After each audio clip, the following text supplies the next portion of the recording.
Hello नमस्कार साथियों, win BPSC पे मैं शशांक स्वागत करता हूं। बीपीएससी जीएस पॉइंटर यानी बीपीएससी प्रीवियस ईयर क्वेश्चन के इस सीरीज में हम लोगों ने इतिहास के तीनों सेक्शन यानी प्राचीन, मध्यकालीन और आधुनिक तीनों इतिहास सेक्शन देख चुका था। और आज हम लोग इस वीडियो में भारतीय राज्य व्यवस्था और शासन यानी पॉलिटी का सेक्शन करेंगे। तो चलिए पॉलिटी का सेशन स्टार्ट करते हैं। वीडियो स्टार्ट करने से पहले हमेशा की तरह आप सबसे रिक्वेस्ट है कि आप इस वीडियो को लाइक कर दीजिए, अपने दोस्तों के बीच भी शेयर कर दीजिए, क्योंकि एग्जाम का डेट घोषित हो चुका है और एग्जाम आने वाला है और एग्जाम में ये काफ़ी इंपॉर्टेंट रहेगा 17 बीपीएससी में। तो चलिए स्टार्ट करते हैं। संविधान सभा एवं संविधान निर्माण प्रक्रिया से पॉलिटी का सेशन। पहला प्रश्न है, डॉक्टर राजेंद्र प्रसाद को संविधान सभा का सभापति चुना गया था। दिसंबर 1946 में चुना गया था। नेक्स्ट प्रश्न है, संविधान सभा की प्रथम बैठक हुई थी, कब हुई थी? 9 दिसंबर 1946 को हुई थी। इन दोनों प्रश्नों को सम्मिलित रूप से देखा जाए तो एक कंक्लूजन निकालते हैं कि 9 दिसंबर 1946 को पहली बैठक होती है, जिसमें डॉक्टर सच्चिदानंद सिन्हा को अस्थायी अध्यक्ष चुना जाता है। यह संविधान सभा की प्रथम बैठक 9 दिसंबर 1946 को होती है। इसी दिन सच्चिदानंद सिन्हा जी को अस्थायी अध्यक्ष चुन लिया जाता है। अगला 2 दिन बाद यानी 11 दिसंबर को जो बैठक होती है उसमें सभापति यानी अस्थायी अध्यक्ष किसे चुना जाता है? डॉक्टर राजेंद्र प्रसाद को, 11 दिसंबर को। फिर 2 दिन बाद 13 दिसंबर को होती है बैठक। तो उसमें क्या होता है कि जवाहरलाल नेहरू उद्देशिका प्रस्ताव प्रस्तुत करते हैं। तो इन 3 डेट को आप लोग याद रखेंगे, 9 दिसंबर, 11 दिसंबर और 13 दिसंबर। 9 दिसंबर को पहली बैठक जिसमें सच्चिदानंद सिन्हा को अस्थायी अध्यक्ष चुना गया। फिर 11 दिसंबर को डॉक्टर राजेंद्र प्रसाद को संविधान सभा का सभापति चुना गया है। और फिर 13 दिसंबर को जवाहरलाल नेहरू उद्देशिका प्रस्ताव प्रस्तुत करते हैं। तो ये 3 डेट याद रखेंगे। आगे बढ़ते हैं। भारतीय संविधान को संविधान सभा द्वारा अंगीकृत किया गया था 26 नवंबर 1949 को। याद रखेंगे 26 नवंबर 1949 को भारतीय संविधान को अंगीकृत किया गया था, मतलब आंशिक रूप से लागू हो गया था।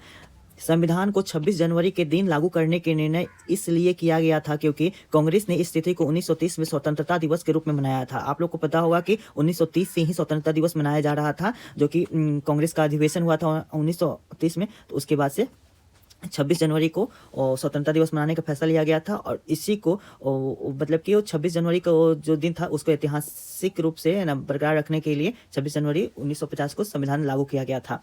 चलिए आगे बढ़ते हैं। भारतीय संविधान दिवस मनाया जाता है, कब मनाया जाता है? 26 नवंबर को मनाया जाता है। अब 26 नवंबर क्यों मनाया जाता है? तो यहाँ पर हम लोग देखिए संविधान को अंगीकृत किया गया था 26 नवंबर को। तो 26 नवंबर को अंगीकृत किया गया था, उसी के कारण से 26 नवंबर को संविधान दिवस भी मनाया जाता है। भारतीय संविधान को अपनाया गया था, किसके द्वारा अपनाया गया था? संवैधानिक सभा द्वारा अपनाया गया था। चलिए आगे बढ़ते हैं। सर्वोच्च न्यायालय, संविधान, संसद और धर्म में से भारतीय राजनीतिक व्यवस्था में सर्वोच्च कौन सा है? सर्वोच्च कौन सा होता है? संविधान सर्वोच्च होता है। इन सभी में से सबसे सर्वोच्च, सबसे ज्यादा प्रायोरिटी किसको दिया जाएगा? संविधान। संविधान में क्या लिखा गया है उसी को माना जाता है। चलिए आगे बढ़ते हैं। भारत के संविधान गठन किया गया था, कहाँ से गठन किया गया था? तो संविधान सभा के द्वारा गठन किया गया था। संविधान सभा की व्यापार समिति के व्यवस्थापन के पहले अध्यक्ष के.एम. मुंशी, कन्हैयालाल माणिकलाल मुंशी थे। कौन सा ये समिति था? तो व्यापार समिति के व्यवस्थापन के पहले अध्यक्ष थे के.एम. मुंशी। चलिए आगे बढ़ते हैं। 29 अगस्त 1947 को गठित संविधान की लेखा समिति में बी.आर. अम्बेडकर के अतिरिक्त 6 सदस्य का नाम भी पूछा गया है। तो देखिए कौन कौन से थे? गोपाल स्वामी अयंगर, कन्हैयालाल माणिकलाल मुंशी, अलादी कृष्ण स्वामी अय्यर, सैयद मोहम्मद सादुल्ला, बी.एल. मित्र और डी.पी. खेतान। तो ये सभी सदस्य जो थे, इस 6 सदस्य थे और एक कौन थे? बी.आर. अम्बेडकर सर थे। तो ये साथ थे लोक लेखा समिति में। इनका नाम ध्यान में रखेंगे, प्रश्न पूछ लिया जाता है कि इनमें से कौन शामिल नहीं थे, तो इसके लिए एक बार आप लोग को इसको देखना जरूरी हो जाता है। आगे बढ़ते हैं। संविधान सभा को बनाने में समय लगा था, बहुत इंपॉर्टेंट प्रश्न है, आप इसको एकदम याद ही कर जाइए। 2 वर्ष 11 माह 18 दिन, बचपन से पढ़ते आ रहे हैं। 2 वर्ष 11 माह 18 दिन, और इसको कोई कंफ्यूजन नहीं होना चाहिए। 2 वर्ष 11 माह 18 दिन में। आगे बढ़ते हैं। संविधान प्रारूपण समिति के अध्यक्ष बी.आर. अम्बेडकर थे। नेक्स्ट है संविधान सभा के सभापति डॉक्टर राजेंद्र प्रसाद। सभापति पूछे तो डॉक्टर राजेंद्र प्रसाद हो जाएंगे। वहीं प्रारूपण समिति के अध्यक्ष बी.आर. अम्बेडकर थे। भारत का संविधान को क्या संज्ञा दिया गया? उधार का एक बोरा कहा गया है। ये ऑप्शन उसमें मिला था, तो उसके अनुसार ये उधार का बोरा ही उसमें सबसे सुटेबल लग रहा था, तो इस कारण से इसका उत्तर हो जाएगा भारत का संविधान एक उधार का बोरा भी कहा जाता है। आगे बढ़ते हैं। संविधान में अनुसूचिया को देखते हैं। संविधान में अनुसूचिया से कौन कौन से प्रश्न पूछे गए हैं? तो भारतीय संविधान में कितने अनुच्छेद है? 400 से अधिक अनुच्छेद है। भारत के संविधान में शामिल है क्या? कितने शामिल है? 395 अनुच्छेद को जगह दिया गया है। 22 भाग है, 12 अनुसूचिया है, 12 सूचियां है। शुरुआत में कितनी अनुसूचियां थी? तो 8 अनुसूचियां थी। ये बात ध्यान देने वाली है। चलिए नेक्स्ट है मिलान करना था। तो मिलान में है ना सही मिलान है, तो यानी मिलान करके दिया गया है। संघीय सूची में कितना है, अभी वर्तमान में 100 है, और राज्य सूची में कितने हैं, वर्तमान में 61 है। समवर्ती सूची में कितने हैं, तो 52 है। ये तीनों वर्तमान में है। अगर प्रारंभ में पूछे यानी मूल संविधान में संघीय सूची में कितने विषय थे, तो उसमें 97 प्रविष्टियां थी। वहीं राज्य सूची में 66 और समवर्ती सूची में 47 थी। कुल मिला के देखा जाए तो संघीय सूची में कितना का बढ़ोतरी हुआ है, +3 का बढ़ोतरी हुआ है। राज्य सूची में कितना हुआ है, तो -5 हुआ है, और समवर्ती सूची में क्या हुआ है, तो +5 हुआ है। तो याद रखने के लिए ऐसे सोच सकते हैं, संघ सूची और समवर्ती सूची में स में क्या हुआ है, बढ़ोतरी हुआ है, और जो राज्य है राज्य सूची में माइनस हुआ है, 5 माइनस किया गया। आगे बढ़ते हैं। जानवरों के प्रति क्रूरता कोई रोकथाम को भारतीय संविधान की इस सूची में रखा गया है। कौन सा सूची में रखा गया है, समवर्ती सूची में रखी गई है। ये जो 52 इसमें प्रविष्टियां है, विषय है, उसमें से एक ये भी है कि जानवरों के प्रति क्रूरता को रोका जाए। चलिए आगे बढ़ते हैं। कृषि, शिक्षा, पुलिस और रक्षा में से यह विषय समवर्ती सूची में है। शिक्षा को भी समवर्ती सूची में ही रखा गया है, यानी ये 52 जो 52 जो यहाँ पर दिया गया है विषय, उसमें एक शिक्षा भी है। आगे बढ़ते हैं। भारतीय संविधान की 10वीं अनुसूची का संबंध दल बदल विरोधी कानून से है। याद रखेंगे 10वीं अनुसूची में क्या लिखा गया है, तो दल बदल विरोधी कानून से संबंधित है। कुल मिला के कितनी अनुसूची वर्तमान में, तो 12 अनुसूचियां है। 12 अनुसूचियां में से 10वीं अनुसूची क्या करता है, दल बदल विरोधी कानून से है। भूमि सुधार क्या चीज का विषय है, तो राज्य सूची का विषय है, यानी भूमि के संबंधित कोई भी कानून बनाना होगा, कौन बनाएगा, तो यहाँ पे राज्य सूची का विषय है, तो राज्य सरकार ही इस पे कानून बनाएगी। नेक्स्ट है, भारतीय संविधान के शपथ या शपथ पत्र के प्रारूप दिए गए हैं। किस अनुसूची में दिया गया है, 3री अनुसूची में दिया गया है। तो 3री अनुसूची में शपथ या शपथ पत्र के बारे में कहा गया है। भारतीय संविधान की अनुसूचिया में से किसमें राज्य के सीटों के आवंटन का प्रावधान समाविष्ट है। चौथी में राज्यसभा सीट है, तो भारत के संविधान की अनुसूची है जो 12 है, 12 में से तीसरा क्या है, तो शपथ पत्र से संबंधित है। वहीं चौथा क्या है, तो राज्यसभा में सीटों के आवंटन के बारे में बताया गया है।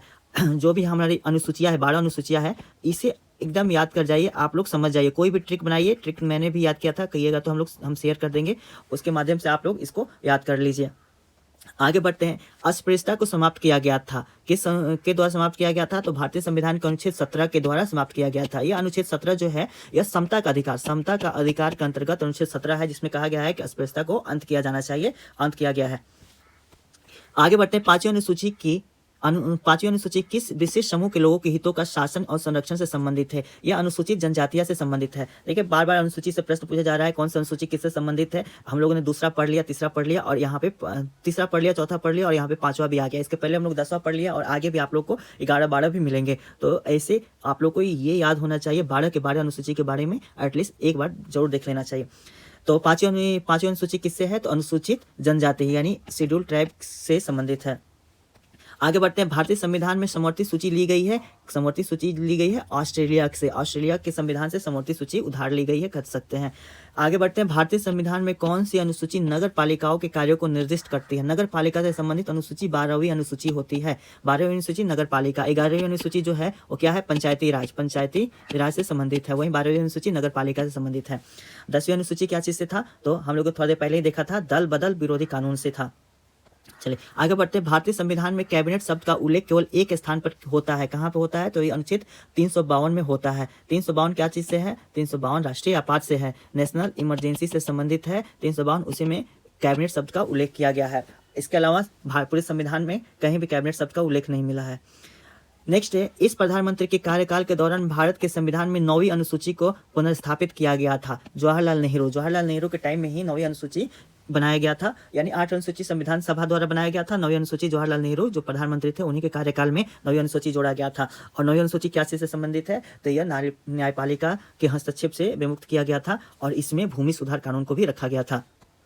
आगे बढ़ते हैं। भारत के संविधान के किस अनुसूची के अधीन जनजातीय भूमि खनन के लिए निजी पक्षकारों के अंतरण आकृत और शून्य घोषित किया जा सकता है। यह 5वीं अनुसूची इसका सही उत्तर हो जाएगा। जनजातीय भूमि से संबंधित है 5वीं अनुसूची। आगे बढ़ते हैं। अब आ गया हमारा अगला टॉपिक उद्देशिका यानी कि प्रस्तावना। तो प्रस्तावना से बीपीएससी कौन कौन से प्रश्न पूछे गए अपने प्रीवियस एग्जाम में, इसको हम लोग देख लेते हैं इस वीडियो के माध्यम से। तो उद्देशिका से पहला प्रश्न है, भारतीय संविधान की प्रस्तावना के सिलसिले में निम्नलिखित क्रम सही है। कौन सा क्रम सही है? तो सार्वभौम, सत्ता संपन्न, समाजवादी, पंथ निरपेक्ष, लोकतंत्रात्मक, गणराज्य, ये सही क्रम है, आप लोग को याद हो जाना चाहिए। जैसे कि हमारा प्रस्तावना क्या करता है, हम भारत के लोग भारत को एक संपन्न, प्रभुत्व संपन्न, समाजवादी, पंथ निरपेक्ष, लोकतंत्रात्मक, गणराज्य बनाने के लिए, तो इस प्रकार से आप लोग को संविधान प्रस्तावना लगभग याद ही हो जाना चाहिए। इसका उपयोग आप लोग न केवल ये पीटी में बल्कि मेंस में भी, मेंस के पॉलिटी सेक्शन में और जीएस में भी, जीएस के विभिन्न खंडों में भी उपयोग किया जाता है, तो ये याद होना चाहिए। आगे बढ़ते हैं। भारतीय संविधान की प्रस्तावना में भारत को किस रूप में घोषित किया गया है? तो एक सार्वभौम, समाजवादी, धर्मनिरपेक्ष, प्रजातांत्रिक, गणराज्य के रूप में घोषित किया गया है। कहीं सार्वभौम की जगह पे आप लोग को यहाँ पे मिल जाएगा कैसा, तो संपूर्ण प्रभुत्व संपन्न भी लिखा हुआ मिल जाएगा। समाजवादी तो रहता ही है, धर्मनिरपेक्ष यानी पंथ निरपेक्ष भी लिखा हुआ मिल जाता है, तो इसमें कोई कंफ्यूजन नहीं होना चाहिए, ये दोनों का मतलब एक ही होता है। सही क्रम क्या है? तो सही क्रम में देखिए सार्वभौमिक, समाजवादी, पंथ धर्मनिरपेक्ष, प्रजातांत्रिक, गणराज्य भी इसमें होना चाहिए, तो ये सही क्रम हो जाता है। और आगे बढ़ते हैं। भारतीय संविधान की प्रस्तावना में समाजवादी शब्द जोड़ा गया था, तो समाजवादी शब्द जोड़ा गया था 42वें संविधान संशोधन 42 अमेंडमेंट हुआ था। किस वर्ष हुआ था? तो ईयर भी याद रखेंगे 1976 में संविधान का संशोधन हुआ था 42वां, और उसी में समाजवादी और धर्मनिरपेक्ष, ये दोनों शब्द जो है समाजवादी और धर्मनिरपेक्ष दोनों शब्द को जोड़ा गया था। चलिए आगे बढ़ते हैं। इसके अलावा एक और शब्द जोड़ा गया था, उसे भी ध्यान रखेंगे, जो प्रस्तावना में आप लोग को मिलेगा, वो शब्द था राष्ट्र की एकता और अखंडता। तो राष्ट्र की एकता से अखंडता को भी जोड़ा गया था। भारत में लौकिक सार्वभौमिकता है क्योंकि संविधान की प्रस्तावना आरंभ होती है, किससे आरंभ होती है? हम भारत के लोग शब्दों से आरंभ होती है। हम भारत के लोग भारत को संपन्न, प्रभुत्व, समाजवादी, पंथ निरपेक्ष, लोकतंत्रात्मक, गणराज्य बनाने के लिए उसके समस्त नागरिकों को सामाजिक, आर्थिक, राजनीतिक न्याय, सामाजिक, आर्थिक, राजनीतिक न्याय न्याय की बात करें तो 3 प्रकार के न्याय है। इसके अलावा विचार, अभिव्यक्ति, विश्वास, धर्म और उपासना की स्वतंत्रता। स्वतंत्रता कितने प्रकार की है? यह हो गया न्याय। और स्वतंत्रता कितने प्रकार का है? फ्रीडम की बात करें तो न्याय कितने प्रकार के? VAVDU 5 प्रकार के यहाँ पर न्याय की बात करता है। समता बात करें तो प्रतिष्ठा और अवसर की समता होती है, तो इस प्रकार से भी आप लोग फैक्टर करके तोड़ के याद कर सकते हैं। न्याय कितने प्रकार का है? 3 प्रकार का, सामाजिक, आर्थिक, राजनीतिक। स्वतंत्रता कितने प्रकार का है? तो 5 प्रकार का, विचार, अभिव्यक्ति, विश्वास, धर्म और उपासना की स्वतंत्रता। चलिए यहीं आ गया प्रश्न, आगे स्वतंत्रता, समानता और भ्रातृत्व की प्रेरणा प्राप्त होती है, ये फ्रेंच क्रांति से प्राप्त होती है। चलिए नेक्स्ट है, भारत के संविधान में को पहले मुख्य रूप से सम्मिलित नहीं किया गया था। समाजवाद और धर्मनिरपेक्षता, ये दोनों कब जोड़ा गया था? अभी हम लोगों ने चर्चा किया, 42 अमेंडमेंट हुआ था, उस टाइम में जोड़ा गया था। और किस वर्ष हुआ था? तो 1976 में हुआ था, जब संविधान देश में आपातकाल की स्थिति चल रही थी। आगे बढ़ते हैं। भारतवर्ष को एक धर्मनिरपेक्ष राज्य के रूप में वर्णित करना है, संविधान की प्रस्तावना वर्णित करता है। भारत को एक धर्मनिरपेक्ष राज्य के रूप में संविधान की प्रस्तावना बोलता है कि भारत एक धर्मनिरपेक्ष राज्य होगा। नेक्स्ट है, भारतीय संविधान की आत्मा कहा जाता है। किसे कहा जाता है? तो संविधान की प्रस्तावना को भारतीय संविधान की आत्मा कहा जाता है। यानी हमारे संविधान में क्या क्या बातें लिखी गई है, अगर आपको एक छोटा सा क्रक्स देखना है तो आप हमारे प्रस्तावना को भी देख सकते हैं, उद्देशिका को भी देख सकते हैं। तो उसी के लिए इसी को ध्यान में रखते हुए भारत के संविधान की आत्मा भी कहा गया है प्रस्तावना को। अगला टॉपिक है शासन प्रणाली। तो देखते हैं शासन प्रणाली से बीपीएससी कौन कौन सा प्रश्न पूछा हुआ है। पहला प्रश्न है, सरकार की संसदीय व्यवस्था के विषय में निम्नलिखित वक्तव्य सही नहीं है। नहीं पूछा गया है, कौन सा सही नहीं है? तो इसमें ये सभी जो पॉइंट दिया गया है ये सब सही नहीं है। विधायिका न्यायपालिका के प्रति जवाबदेह है, यह कथन सही नहीं है। विधायिका कार्यपालिका के प्रति जवाबदेह है, यह भी कथन गलत है। और विधायिका और कार्यपालिका दोनों स्वतंत्र है, यह भी कथन गलत है। और राष्ट्रपति न्यायपालिका के प्रति जवाबदेह है, यह भी गलत है। यानी चारों के चारों सही नहीं है। नेक्स्ट आगे बढ़ते हैं। भारत में प्रजातंत्र इस तथ्य पर आधारित है कि जनता को सरकार को चुनने तथा बदलने का अधिकार है। प्रजातंत्र यानी लोकतंत्र जो बात किया गया है, यह जनता को सरकार को चुनने तथा बदलने का अधिकार प्राप्त है। ऐसे हम लोग समझ सकते हैं कि हर 5 साल में इलेक्शन होता है, चुनाव होती है, तो सरकार को चुनने और बदलने का अधिकार प्राप्त होता है। नेक्स्ट है, केंद्रीय शासन व्यवस्था के लिए सही विशेषता नहीं है। बड़े देशों के लिए आदर्श, बड़े देशों के लिए आदर्श नहीं होता है यूनिटरी फॉर्म ऑफ गवर्नमेंट यानी केंद्रीय शासन व्यवस्था। निम्नलिखित कथन सत्य है। सत्य बोला गया है, संयुक्त राज्य अमेरिका में सरकार का संघीय प्रणाली है, तो यह कथन सत्य है। आगे बढ़ते हैं। भारतीय संविधान की प्रकृति क्या है? प्रकृति में संघीय किंतु भावना में एकात्मक। भारतीय संविधान की प्रकृति कैसी है? तो प्रकृति में संघीय है किंतु भावना में एकात्मक है। चलिए अब नेक्स्ट टॉपिक की तरफ बढ़ते हैं। राज्य एवं संघ राज्य क्षेत्र। पहला प्रश्न है, एक नया राज्य बनाने में संवैधानिक संशोधन के लिए कैसा बहुमत चाहिए? तो कैसा बहुमत चाहिए? साधारण बहुमत चाहिए। एकदम साधारण बहुमत से एक नया राज्य बन जाएगा। चलिए नेक्स्ट है, दिल्ली क्या है? तो दिल्ली एक केंद्र शासित प्रदेश है, यूनियन टेरिटरीज है। सिक्किम भारत का एक राज्य बनाया गया था। कब बनाया गया था? तो 35वें संशोधन के अंतर्गत संयुक्त राज्य यानी को स्टेट बना था 35वें संशोधन के अंतर्गत। और 36वां संशोधन जो हुआ था वह पूर्ण राज्य बना था। 36वां संशोधन किस वर्ष हुआ था? तो याद रखेंगे 1975 में 36वां संशोधन होता है और सिक्किम भारत का एक राज्य बन जाता है। आगे बढ़ते हैं। बिहार को काटकर एक पृथक वनांचल राज्य का बनाना संभव है। तो किसके द्वारा संभव है? तो इनमें से कोई नहीं। ये जो पॉइंट दिया गया है ये एक नया राज्य बनाने के लिए बात को परिपूर्ण नहीं करता है, जो उसके लिए कंडीशन है परिपूर्ण नहीं करता है। चलिए आगे बढ़ते हैं। किस वर्ष झारखंड राज्य अस्तित्व में आया था? तो 2000 ईस्वी में झारखंड राज्य अस्तित्व में आया था। डेट याद रखेंगे 15 नवंबर 2000 को झारखंड राज्य का गठन हुआ था।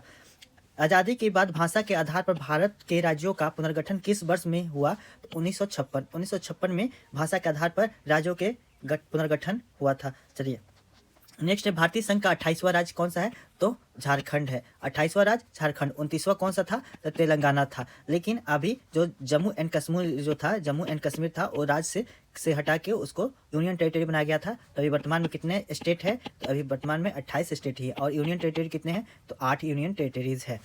चलिए, भारत में सुदृढ़ केंद्र के साथ संघीय ढांचा का विस्तार लिया गया है। यह लिया गया है कनाडा से। संघीय ढांचा का विचार कनाडा से लिया गया है। कनाडा अभी बहुत चर्चा में, भारत और कनाडा का रिलेशन। तो ये भी याद रखेंगे कि संघीय ढांचा का विचार कहाँ से लिया गया है? कनाडा से लिया गया है। आगे बढ़ते हैं। नागरिकता, ज़्यादा प्रश्न नहीं पूछा गया है तो देख लेते हैं कौन कौन से प्रश्न हैं। भारतीय नागरिकता नहीं प्राप्त की जा सकती है तो भारतीय बैंक में धन जमा करके। भारतीय बैंक में कोई अगर व्यक्ति धन जमा करके सोचता है कि हम भारत का नागरिकता ले लेंगे तो यह नहीं, पॉसिबल ही नहीं है। चलिए, नागरिकता संशोधन कानून कब पारित हुआ था? 11 दिसंबर 2019 को पारित हुआ था नागरिकता संशोधन कानून, यानी CAA जिसको कहा जा रहा है ना, CAA, यह कब पारित हुआ था? 2019 में 11 दिसंबर को। नागरिकता संशोधन अधिनियम 2019 का उद्देश्य है अफगानिस्तान, बांग्लादेश और पाकिस्तान में उत्पीड़ित अल्पसंख्यक समूहों को नागरिकता प्रदान करना। 3 देश है, याद रखेंगे, अफगानिस्तान है, बांग्लादेश है और पाकिस्तान है। इन तीनों देशों में जो अल्पसंख्यक है जिसको धर्म के आधार पर प्रताड़ित किया जा रहा है उन लोगों को नागरिकता प्रदान करने की बात कही गई थी नागरिकता संशोधन अधिनियम 2019 में। अब आते हैं मूल अधिकार। मूल अधिकार काफ़ी इंपॉर्टेंट, इससे काफ़ी ज़्यादा प्रश्न पूछे जाते हैं। तो चलिए देखते हैं कितने प्रश्न पूछे गए और कौन कौन सा प्रश्न का प्रारूप कैसा है इस टॉपिक से। भारतीय संविधान के इस अनुच्छेद के अंतर्गत नागरिकों को मौलिक अधिकार प्रदान किए गए हैं। किस अनुच्छेद के अंतर्गत प्रदान किया गया है? तो याद रखेंगे 12 से 35। भाग कौन सा है मौलिक अधिकार यानी फंडामेंटल राइट्स का? तो भाग याद रखेंगे भाग 3 है। और अनुच्छेद कौन सा है? अनुच्छेद 12 से 35 तक है। नेक्स्ट है, भारतीय संविधान का कौन सा अनुच्छेद संवैधानिक प्रावधानों को संघीय संसद या राज्य विधान पालिकाओं द्वारा बनाए गए नियम को प्राथमिकता प्रदान करता है? अनुच्छेद 13 के अनुसार जो है ना संवैधानिक प्रावधान को ऊपर ज़्यादा प्रायोरिटी दिया जाता है। किसके ऊपर दिया जाता है? तो कोई भी विधानसभा या लोकसभा अगर कोई कानून बना देती है फिर उसको चेक किया जाता है, देखा जाता है कि संवैधानिक प्रावधान के अनुरूप है कि नहीं। अगर नहीं होता है तो फिर संवैधानिक प्रावधान को ज़्यादा प्रायोरिटी दी जाती है। विधि का नियम या कानून का अधिराज्य का मतलब क्या है? इसका मतलब यह होता है कि सभी के लिए एक कानून, सभी के लिए एक न्यायतंत्र। विधि का नियम या कानून का अधिराज्य। कानून का अधिराज्य की बात करें तो क्या होता है कि कानून का ही शासन होगा और उसमें क्या होता है, सभी के लिए एक कानून होगा, सभी के लिए एक न्यायतंत्र होगा। भारत के संविधान का निम्नलिखित अनुच्छेद प्रेस की स्वतंत्रता से संबंधित है। प्रेस की स्वतंत्रता की चर्चा की गई है अनुच्छेद 19 में। अनुच्छेद 19 में प्रेस की स्वतंत्रता के उल्लेख किया गया है। उच्चतम न्यायालय की व्यवस्था अनुसार निजी भवनों के ऊपर राष्ट्रीय झंडे को फहराना संविधान के अनुच्छेद 19(1)(1) के तहत हर नागरिक का मौलिक अधिकार है। अपना कोई भी अपना घर पे झंडा फहरा सकता है। ऐसे तो जो 15 अगस्त और 26 जनवरी है उस दिन तो फहरा ही सकता है। इसके अलावा अगर कोई भी अपना निजी भवन पे झंडा फहराना चाहे किसी भी दिन तो उसके लिए संविधान का अनुच्छेद 19(1)(1) के तहत मौलिक अधिकार दिया गया है। चलिए आगे बढ़ते हैं। भारतीय संविधान में संशोधन करके शिक्षा का अधिकार कब जोड़ा गया था? तो ये जोड़ा गया था 1 अप्रैल 2010 ईस्वी को जोड़ा गया था। सूचना का अधिकार, काम का अधिकार, शिक्षा का अधिकार और मकान का अधिकार में से यह एक मानव अधिकार भारतीय संविधान के अंतर्गत मौलिक अधिकार भी है। मौलिक अधिकार कौन कौन सा है इसमें? सूचना का अधिकार में, काम का अधिकार में, शिक्षा का अधिकार में और मकान के अधिकार में। तो याद रखेंगे शिक्षा का अधिकार फंडामेंटल राइट्स यानी मौलिक अधिकार भी है। नेक्स्ट प्रश्न है, इनको संविधान द्वारा मौलिक अधिकारों को लागू करने की शक्ति दी गई है। सर्वोच्च न्यायालय एवं उच्च न्यायालय को मौलिक अधिकार लागू कराने की या करने की शक्ति दी गई है। अगर कोई भी मौलिक अधिकार का हनन होता है तो वो लोग कहाँ जाते हैं? उच्च न्यायालय में, सर्वोच्च न्यायालय में और उच्चतम न्यायालय और उच्च न्यायालय दोनों में जा सकता है। नेक्स्ट है, संवैधानिक उपचारों में से इसे पोस्टमार्टम भी कहा जाता है। जो 5 प्रकार का संवैधानिक उपचार है, अनुच्छेद 32 आर्टिकल 32 के तहत 5 प्रकार का दिया गया है संवैधानिक उपचार का अधिकार। उसमें से उत्प्रेषण और अधिकार परीक्षा, ये दोनों जो है को पोस्टमार्टम भी कहा जाता है। चलिए आगे देख लेते हैं। ऐसे 5 कौन सा है संवैधानिक उपचार, उसे भी देख लें। तो एक है बंदी प्रत्यक्षीकरण, बंदी प्रत्यक्षीकरण। दूसरा है परमादेश। तीसरा है प्रतिषेध लेख और चौथा क्या है? उत्प्रेषण। और पांचवा क्या है? अधिकार परीक्षा लेख। तो पांचों का नाम याद रखेंगे। इसमें से जो उत्प्रेषण है और अधिकार परीक्षा है, ये दोनों को पोस्टमार्टम भी कहा जाता है। आगे बढ़ते हैं। यह मूल अधिकार भारतीय संविधान में नागरिकों को नहीं दिया गया है। संपत्ति का अधिकार जो है यह मूल अधिकार नहीं दिया गया है। मूल संविधान में यह मूल अधिकार था, यानी जो ओरिजिनल संविधान बना था सबसे पहले उसमें मूल अधिकार था, लेकिन इसे हटा दिया गया। 44वां संविधान संशोधन करके संपत्ति के अधिकार को कानूनी अधिकार बना दिया गया। तो अब यह फंडामेंटल राइट्स नहीं है। चलिए आगे बढ़ते हैं। उन मौलिक अधिकारों का चयन करें जो भारतीय नागरिकों को प्राप्त है परंतु गैर नागरिकों को नहीं। तो कौन कौन सा भारतीय नागरिकों को प्राप्त है? केवल भारतीय नागरिकों को प्राप्त है। तो उसमें है भाषण एवं अभिव्यक्ति की स्वतंत्रता, यह केवल भारतीय नागरिकों को प्राप्त है। कानून के समक्ष समता, यह सभी नागरिकों को प्राप्त है। अल्पसंख्यकों का अधिकार, यह केवल भारतीय अल्पसंख्यकों के बारे में बात किया जाता है तो केवल भारतीय नागरिकों को प्राप्त है। जीवन व स्वतंत्रता का संरक्षण, यह भारत के साथ साथ सभी नागरिकों को प्राप्त है। तो इस प्रकार से हम देखते हैं 1 और 3 जो है भाषण और अभिव्यक्ति की स्वतंत्रता, अल्पसंख्यक के अधिकार, ये केवल भारतीय नागरिकों को प्राप्त है। बाकी अन्य जो सभी है यह सभी को प्राप्त है। चलिए तो इस प्रकार हमारा उत्तर क्या हो जाएगा? 1 और 3 सही उत्तर हो जाएगा। आगे बढ़ते हैं। भारतीय संविधान द्वारा प्रदत्त यह अधिकार गैर नागरिकों को भी उपलब्ध है। संवैधानिक निराकरण यानी संवैधानिक उपचार का अधिकार गैर नागरिकों को भी उपलब्ध है। नेक्स्ट प्रश्न है, संवैधानिक उपचार का अधिकार मौलिक अधिकार, कानूनी अधिकार और संवैधानिक अधिकार तीनों के अंतर्गत है। यानी आर्टिकल 32 जो है वो फंडामेंटल राइट्स तो है ही, इसके अलावा यह कानूनी राइट्स भी है और संवैधानिक अधिकार भी है। किसी व्यक्ति की अवैध हिरासत के खिलाफ रिट लागू होती है। कौन सी रिट लागू होती है? 5 प्रकार का जो रिट अभी बताए थे उसमें से बंदी प्रत्यक्षीकरण। किसी व्यक्ति को अवैध हिरासत में लिया जाता है तो बंदी प्रत्यक्षीकरण यानी हैबियस कॉर्पस उस पर रिट जारी होती है। नेक्स्ट प्रश्न है, मौलिक अधिकारों की सूची में से संपत्ति का अधिकार निकाल दिया गया था। मोरारजी देसाई के शासनकाल में निकाल दिया गया था। कब निकाला गया था? तो यह 1978 में 44वां संविधान संशोधन हुआ था। उसी समय संपत्ति के अधिकार को फंडामेंटल राइट से निकाल दिया जाता है और इसे 300 के क में दे दिया जाता है कानूनी अधिकार के रूप में।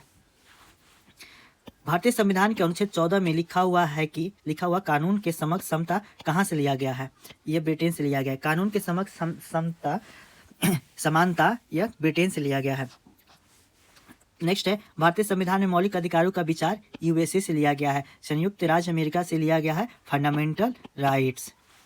चलिए, मौलिक अधिकारों को लागू करने के लिए कोर्ट लागू कर सकती है। क्या लागू कर सकती है, जारी करती है? तो रीट जारी करती है। संवैधानिक उपचार जिसे पोस्टमार्टम भी कहा जाता है, अधिकार परीक्षा को पोस्टमार्टम भी कहा जाता है। इसके अलावा भी हम लोग क्या देखे थे, तो उत्प्रेषण को भी पोस्टमार्टम कहा गया है। मूल अधिकारों में से इस संवर्ग के अस्पृश्यता के रूप में किए गए विभेदन के विरुद्ध संरक्षण समाविष्ट है। यह समता का अधिकार, समता यानी समानता का अधिकार में अस्पृश्यता का अंत करने की बात कही गई है। चलिए आगे बढ़ते हैं। राज्य के नीति निर्देशक तत्व यानी डीपीएसपी से क्या क्या प्रश्न पूछा गया है इसको देख लेते हैं। कल्याणकारी राज्य की संकल्पना का समावेशन भारत के संविधान में है। राज्य के नीति निर्देशक तत्वों में कहा गया है, अनुच्छेद 38 जो होता है वो कहता है भारत कल्याणकारी राज्य की स्थापना करेगा। तो यह राज्य के नीति निर्देशक तत्वों में शामिल किया गया है। भारत में पंचायती राज प्रणाली की व्यवस्था की गई है। राज्य के नीति निर्देशक सिद्धांत के अंतर्गत पंचायती राज व्यवस्था की गई है। किस अनुच्छेद के तहत? आर्टिकल भी याद रखेंगे, आर्टिकल 40 के तहत पंचायती राज व्यवस्था बनाने की बात कही गई है, राज्यों का कर्तव्य दिया गया है। चलिए आगे बढ़ते हैं। यह अनुच्छेद पंचायत के गठन के लिए राज्य सरकारों को निर्देश देता है। आएंगे प्रश्न, यह अनुच्छेद 40 काफी इंपॉर्टेंट है, ये इसे ध्यान रखेंगे। सही सुमेलित है, कौन कौन सा सही सुमेलित है? तो ग्राम पंचायत का गठन आर्टिकल 40 में है। समान आचार संहिता यानी यह अनुच्छेद 44 में है। यह कृषि और पशुपालन यह अनुच्छेद 48 में है। न्यायपालिका और कार्यपालिका का पृथक्करण अनुच्छेद 50 में है। अंतर्राष्ट्रीय शांति का विकास अनुच्छेद 51 है। दोस्तों एग्जाम पर्पज से जो 1 से लेके 50 तक है, 50 नहीं 1 से लेके 55 तक मान लीजिए, ये जो है 1 से लेके 55 तक अनुच्छेद आप लोग को एक एक अनुच्छेद याद होनी चाहिए। और अगर याद नहीं होता है तो कम से कम समझ ले कि अगर प्रश्न आता है तो उसको आप लोग एलिमिनेशन प्रोसेस से हटा सके। तो 1 से लेके 55 अनुच्छेद के बारे में आपको पूरी जानकारी होनी चाहिए। जिसमें क्या होता है, 1 से लेके 4 तक तो आपको पता है, संघ राज्य क्षेत्र के बारे में चर्चा किया गया है। 5 से लेके 11 तक नागरिकता है। 12 से लेके 35 तक ये फंडामेंटल राइट्स है। और 36 से लेके 51 तक क्या है, तो ये 36 से लेके 51 आपका DPSP है, जो कि हम लोग देख रहे हैं। तो ये प्रश्न अक्सर मैचिंग में दे दिया जाता है इस प्रकार का, इसे ध्यान रखेंगे। 51 का जो क है वो भी याद रखना चाहिए। 51 का क फंडामेंटल ड्यूटीज यानी मूल कर्तव्य है, उसको भी याद रहना चाहिए। आगे बढ़ते हैं। भारतीय संविधान के भाग 4 में दिए गए निर्देशित सिद्धांत में सूचीबद्ध है समान कार्य के लिए समान वेतन और समान नागरिक संहिता। भाग 4 जो है DPSP है और इसमें समान कार्य के लिए समान वेतन, समान नागरिक संहिता दोनों की चर्चा की गई है। चलिए आगे बढ़ते हैं। ये समान कार्य के लिए समान वेतन जो है अनुच्छेद 39 के अंतर्गत रखा गया है। वही समान नागरिक संहिता तो जानते हैं अनुच्छेद 44 में है। आगे बढ़ते हैं। भारतीय संविधान के भाग 4 में राज्य के नीति निर्धारक सिद्धांत वर्णित है। भारतीय संविधान में यह बात आयरलैंड से लिया गया है, आयरलैंड से प्रेरित होकर लिया गया है। भारतीय संविधान के राज्य के नीति निर्देशक तत्व लिए गए हैं आयरलैंड के संविधान से। यह प्रश्न 69 BPSC यानी इसके जस्ट पिछले वाला BPSC में पूछा गया था। चलिए अब आते हैं मूल कर्तव्य। मूल कर्तव्य से कौन कौन सा प्रश्न पूछा गया है इसे देख लेते हैं। चलिए मूल कर्तव्य में है 42वां संविधान संशोधन के 10 आचार आदेशों को इस नाम से जाना जाता है, तो मौलिक कर्तव्य यानी मूल कर्तव्य के नाम से जाना जाता है। भारत के संविधान में मौलिक कर्तव्य इस संविधान संशोधन के द्वारा जोड़ा गया था। 42वां संविधान संशोधन के द्वारा जोड़ा गया था। 42वां संविधान संशोधन कब हुआ था? तो 1976। एक ट्रिक आप लोग को बता देते हैं कि जो भी काम जोड़ने वाला होगा यानी जोड़ने वाला काम जो होगा ना, यह 42वां संविधान संशोधन से हुआ है और घटाने वाला काम जो होगा वह 44वां संविधान संशोधन द्वारा होगा। तो 44वां संविधान संशोधन और 42वां संविधान संशोधन दोनों में कंफ्यूज नहीं होना है। जोड़ने के यहाँ पे मौलिक कर्तव्य जोड़ने की बात कही गई है, तो 42वां संविधान संशोधन होगा। यही हम लोग थोड़ा देर पहले ही देखे थे कि संपत्ति का अधिकार को मूल अधिकार से हटा दिया गया था, यानी घटाने वाला काम किया गया है। तो यह 44वां संविधान संशोधन से हुआ था। आगे बढ़ते हैं। 42वें संविधान संशोधन 1976 से भारतीय संविधान में एक नया अध्याय जोड़ा गया, मूल कर्तव्य जोड़ा गया था, मौलिक कर्तव्य जोड़ा गया था। किस देश से मौलिक कर्तव्य लिया गया था? तो ये भी है रूस के संविधान से, सोवियत संघ के संविधान से प्रभावित था। भारत में मौलिक कर्तव्य है तो हमारी मिली जुली संस्कृति की समृद्ध विरासत को संरक्षित करना यह मौलिक कर्तव्य है। भारत के संविधान यह भारत के संविधान के अनुच्छेद 39 में दिए गए निर्देशक सिद्धांतों का हिस्सा नहीं है। लोगों को पोषण के स्तर को बढ़ाने और उसके स्वास्थ्य में सुधार करना यह अनुच्छेद 39 के अंतर्गत नहीं दिया गया है। यह किस में दिया गया है? तो अनुच्छेद 47 के अंतर्गत दिया गया है कि पोषण स्तर को सुधार करना। और शराबबंदी जैसे बातें इसमें भी लिखा गया है 47 अनुच्छेद 47 में। चलिए नेक्स्ट है। भारत के संविधान के 42वें संशोधन के संबंध में निम्नलिखित कथन गलत है। तो गलत क्या है? इसने संविधान में 8 मौलिक कर्तव्य जोड़े, 8 नहीं जोड़ा गया था, 10 जोड़ा गया था। इसमें नए नीति निर्देशक सिद्धांत यानी अनुच्छेद 39A जोड़ा गया था। यह नीति निर्देशक सिद्धांत नहीं है, यह क्या जोड़ा गया था? तो इसमें फंडामेंटल ड्यूटीज यानी मौलिक कर्तव्य जोड़ा गया था। चलिए आगे बढ़ते हैं। अनुच्छेद 47 तो पहले ही से अवेलेबल है, तो ये भी नहीं जोड़ा गया था, तो इस प्रकार से ये भी गलत है। अब आते हैं नेक्स्ट टॉपिक राष्ट्रपति पे। राष्ट्रपति से पहला प्रश्न है, भारत के राष्ट्रपति अपनी शक्तियों का प्रयोग करते हैं सीधे अथवा अपने अधीनस्थ अधिकारियों के द्वारा करते हैं राष्ट्रपति अपनी शक्तियों का प्रयोग। चलिए नेक्स्ट है, भारत की कार्यपालिका का अध्यक्ष होता है। कार्यपालिका का अध्यक्ष कौन होता है? तो ये राष्ट्रपति होता है और ये अनुच्छेद 53 में इसकी चर्चा की गई है कि भारत के जो कार्यपालिका शक्ति होगी राष्ट्रपति में निहित होगी। नेक्स्ट है, भारतीय संविधान में केंद्रीय सरकार की अधिशासी शक्तियों किसमें निहित किया गया है? तो भारत के राष्ट्रपति में निहित किया गया है। और कौन सा अनुच्छेद है? 53 है। चलिए, भारत में राष्ट्रपति का चुनाव किया जाता है। इसका सही उत्तर हो जाएगा एकल हस्तांतरीय मत प्रणाली के द्वारा एवं अनुपातिक मत प्रणाली का द्वारा इसमें किया जाता है। नेक्स्ट है, भारत के राष्ट्रपति के चुनाव मंडल में कौन कौन सम्मिलित होते हैं? तो संसद के दोनों सदनों के सभी निर्वाचित सदस्य एवं राज्य विधानसभाओं के सभी निर्वाचित सदस्य, यानी संसद के दोनों सदस्य, लोकसभा और राज्यसभा दोनों के निर्वाचित सदस्य। राष्ट्रपति जिसको मनोनीत करेंगे वो वोट नहीं करेंगे इसमें, क्योंकि उसमें फेवरेटिज्म हो सकता है। तो दोनों निर्वाचित सदस्य और लोकसभा राज्यसभा के, इसके अलावा जो राज्य विधानसभा होता है, स्टेट लेजिस्लेटिव असेंबली होता है, तो उसमें के सभी निर्वाचित सदस्य, इसमें जो राज्य के विधान परिषद है वो वोट नहीं कर सकता है। तो इस बात को ध्यान रखेंगे। आगे बढ़ते हैं, भारत के राष्ट्रपति कितनी बार पुनः चुनाव के लिए पात्र होता है? तो कितनी भी बार, इसके कोई लिमिटेशन की चर्चा नहीं किया गया है। भारत के राष्ट्रपति कितनी बार राष्ट्रपति चुनाव लड़ सकता है और निर्वाचित भी हो सकता है। अगर भारत के राष्ट्रपति के चुनाव में कोई विवाद है तो उसे विवाद को सौंपा जा सकता है। कौन उसको समाधान करेगा? भारत का सर्वोच्च न्यायालय में यह केस जाएगा, राष्ट्रपति संबंधित कोई भी विवाद होता है तो। नेक्स्ट है, भारत के राष्ट्रपति को उसके पद से हटाया जा सकता है, संसद के द्वारा हटाया जा सकता है, महाभियोग लगाकर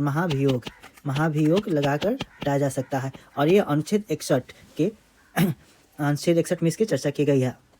आगे बढ़ते हैं, यदि राष्ट्रपति एवं उपराष्ट्रपति का पद खाली हो तो भारत के राष्ट्रपति का पद कौन होता है? तो भारत का मुख्य न्यायाधीश उस पद पे आसीन होगा। अगर राष्ट्रपति और उपराष्ट्रपति दोनों पद खाली होता है तो भारत का मुख्य न्यायाधीश भारत के राष्ट्रपति पद पर रहेंगे। आगे बढ़ते हैं, एक विधेयक जो संसद में प्रस्तुत किया जाता है कौन सी क्रिया के बाद अधिनियम बन जाता है? तो ये जब राष्ट्रपति अपनी सहमति दे देता है तो उसके बाद से वह अधिनियम यानी कानून बन जाता है।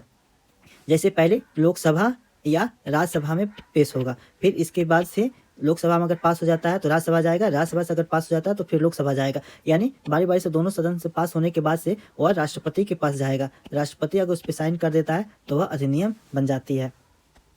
नेक्स्ट है, भारतीय संविधान भारत के राष्ट्रपति को अधिकार नहीं देता है तो राज्यों के मुख्यमंत्री की नियुक्ति कौन करते हैं? तो राज्यों में जो राज्यपाल होते हैं वो लोग राज्यों के मुख्यमंत्री की नियुक्ति करते हैं। भारत के राष्ट्रपति को यह अधिकार नहीं प्राप्त है कि वह सर्वोच्च न्यायालय के न्यायाधीश को हटाए। सर्वोच्च न्यायालय के न्यायाधीश हटाने के लिए भी महाभियोग जैसी प्रक्रिया का ही वर्णन मिलता है। वो राष्ट्रपति के कोई अधिकार नहीं दिया गया है कि वो हटा सके। आगे बढ़ते हैं, भारत के प्रथम राष्ट्रपति डॉक्टर राजेंद्र प्रसाद किस राज्य से थे? ये बिहार राज्य से थे, बिहार के सारण डिस्ट्रिक्ट से संबंधित थे डॉक्टर राजेंद्र प्रसाद। आगे बढ़ते हैं, स्वतंत्र भारत के प्रथम राष्ट्रपति बिहार से थे। श्रीमती प्रतिभा पाटिल का भारतीय गणतंत्र के राष्ट्रपति के रूप में क्रम क्या है? 12वां क्रम है। 12वां क्रम श्रीमती प्रतिभा देवी पाटिल। और प्रतिभा देवी पाटिल के बारे में तो आप लोग को पता होगा, यह देश की प्रथम महिला राष्ट्रपति थी। नेक्स्ट है, भारत के 15वें राष्ट्रपति चुनाव के लिए संयुक्त प्रगतिशील गठबंधन यानी यूपीए की उम्मीदवार कौन थी? तो ये मीरा कुमार थी। चलिए आगे बढ़ते हैं, भारतवर्ष की रक्षा बल के सुप्रीम कमांडर होते हैं भारत के राष्ट्रपति के पास से तीनों रक्षा बल यानी वायुसेना हो गया, वायुसेना, जल सेना और थल सेना, तीनों के सुप्रीम कमांडर कौन होते हैं? भारत के राष्ट्रपति होते हैं। आगे बढ़ते हैं, संघ की कार्यकारी शक्ति राष्ट्रपति में होगी। इसका उल्लेख अनुच्छेद 53 में मिलता है। संविधान के अनुच्छेद 53 में संघ की कार्यकारी शक्ति राष्ट्रपति में निहित होगी।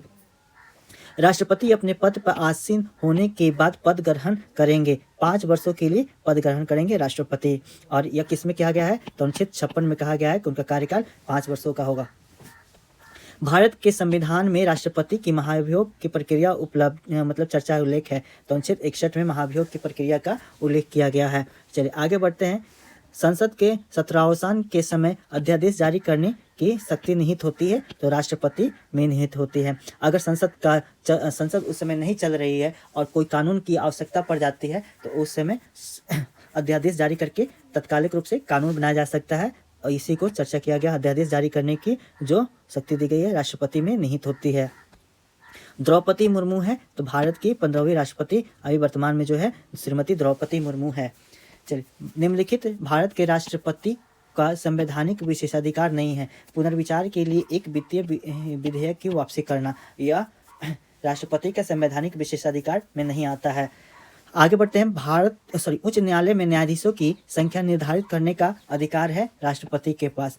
उच्च न्यायालय यानी हाई कोर्ट जो होता है, स्टेट में हाई कोर्ट जो होता है, उसमें न्यायाधीशों की संख्या निर्धारित करने का अधिकार राष्ट्रपति के पास है। राष्ट्रपति को उसके सामान्य सेवा काल के पूर्व होने से पहले भी उसके पद से हटाया जा सकता है, तो संसद के दोनों सदनों के सुझाव पर हटाया जा सकता है। इसे महाभियोग की प्रक्रिया भी कहा जाता है।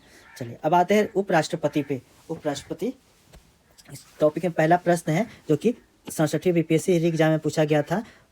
2022 के भारत के 16वें उपराष्ट्रपति चुनाव के लिए निर्वाचक मंडल में कुल कितने सदस्य थे? तो 788 सदस्य थे।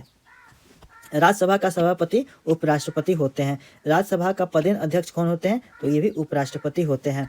चलिए आगे बढ़ते हैं। यह कथन असत्य है। उपराष्ट्रपति का चुनाव भारत का उपराष्ट्रपति करता है। यह गलत है। उपराष्ट्रपति का चुनाव भारत का राष्ट्रपति नहीं करते हैं।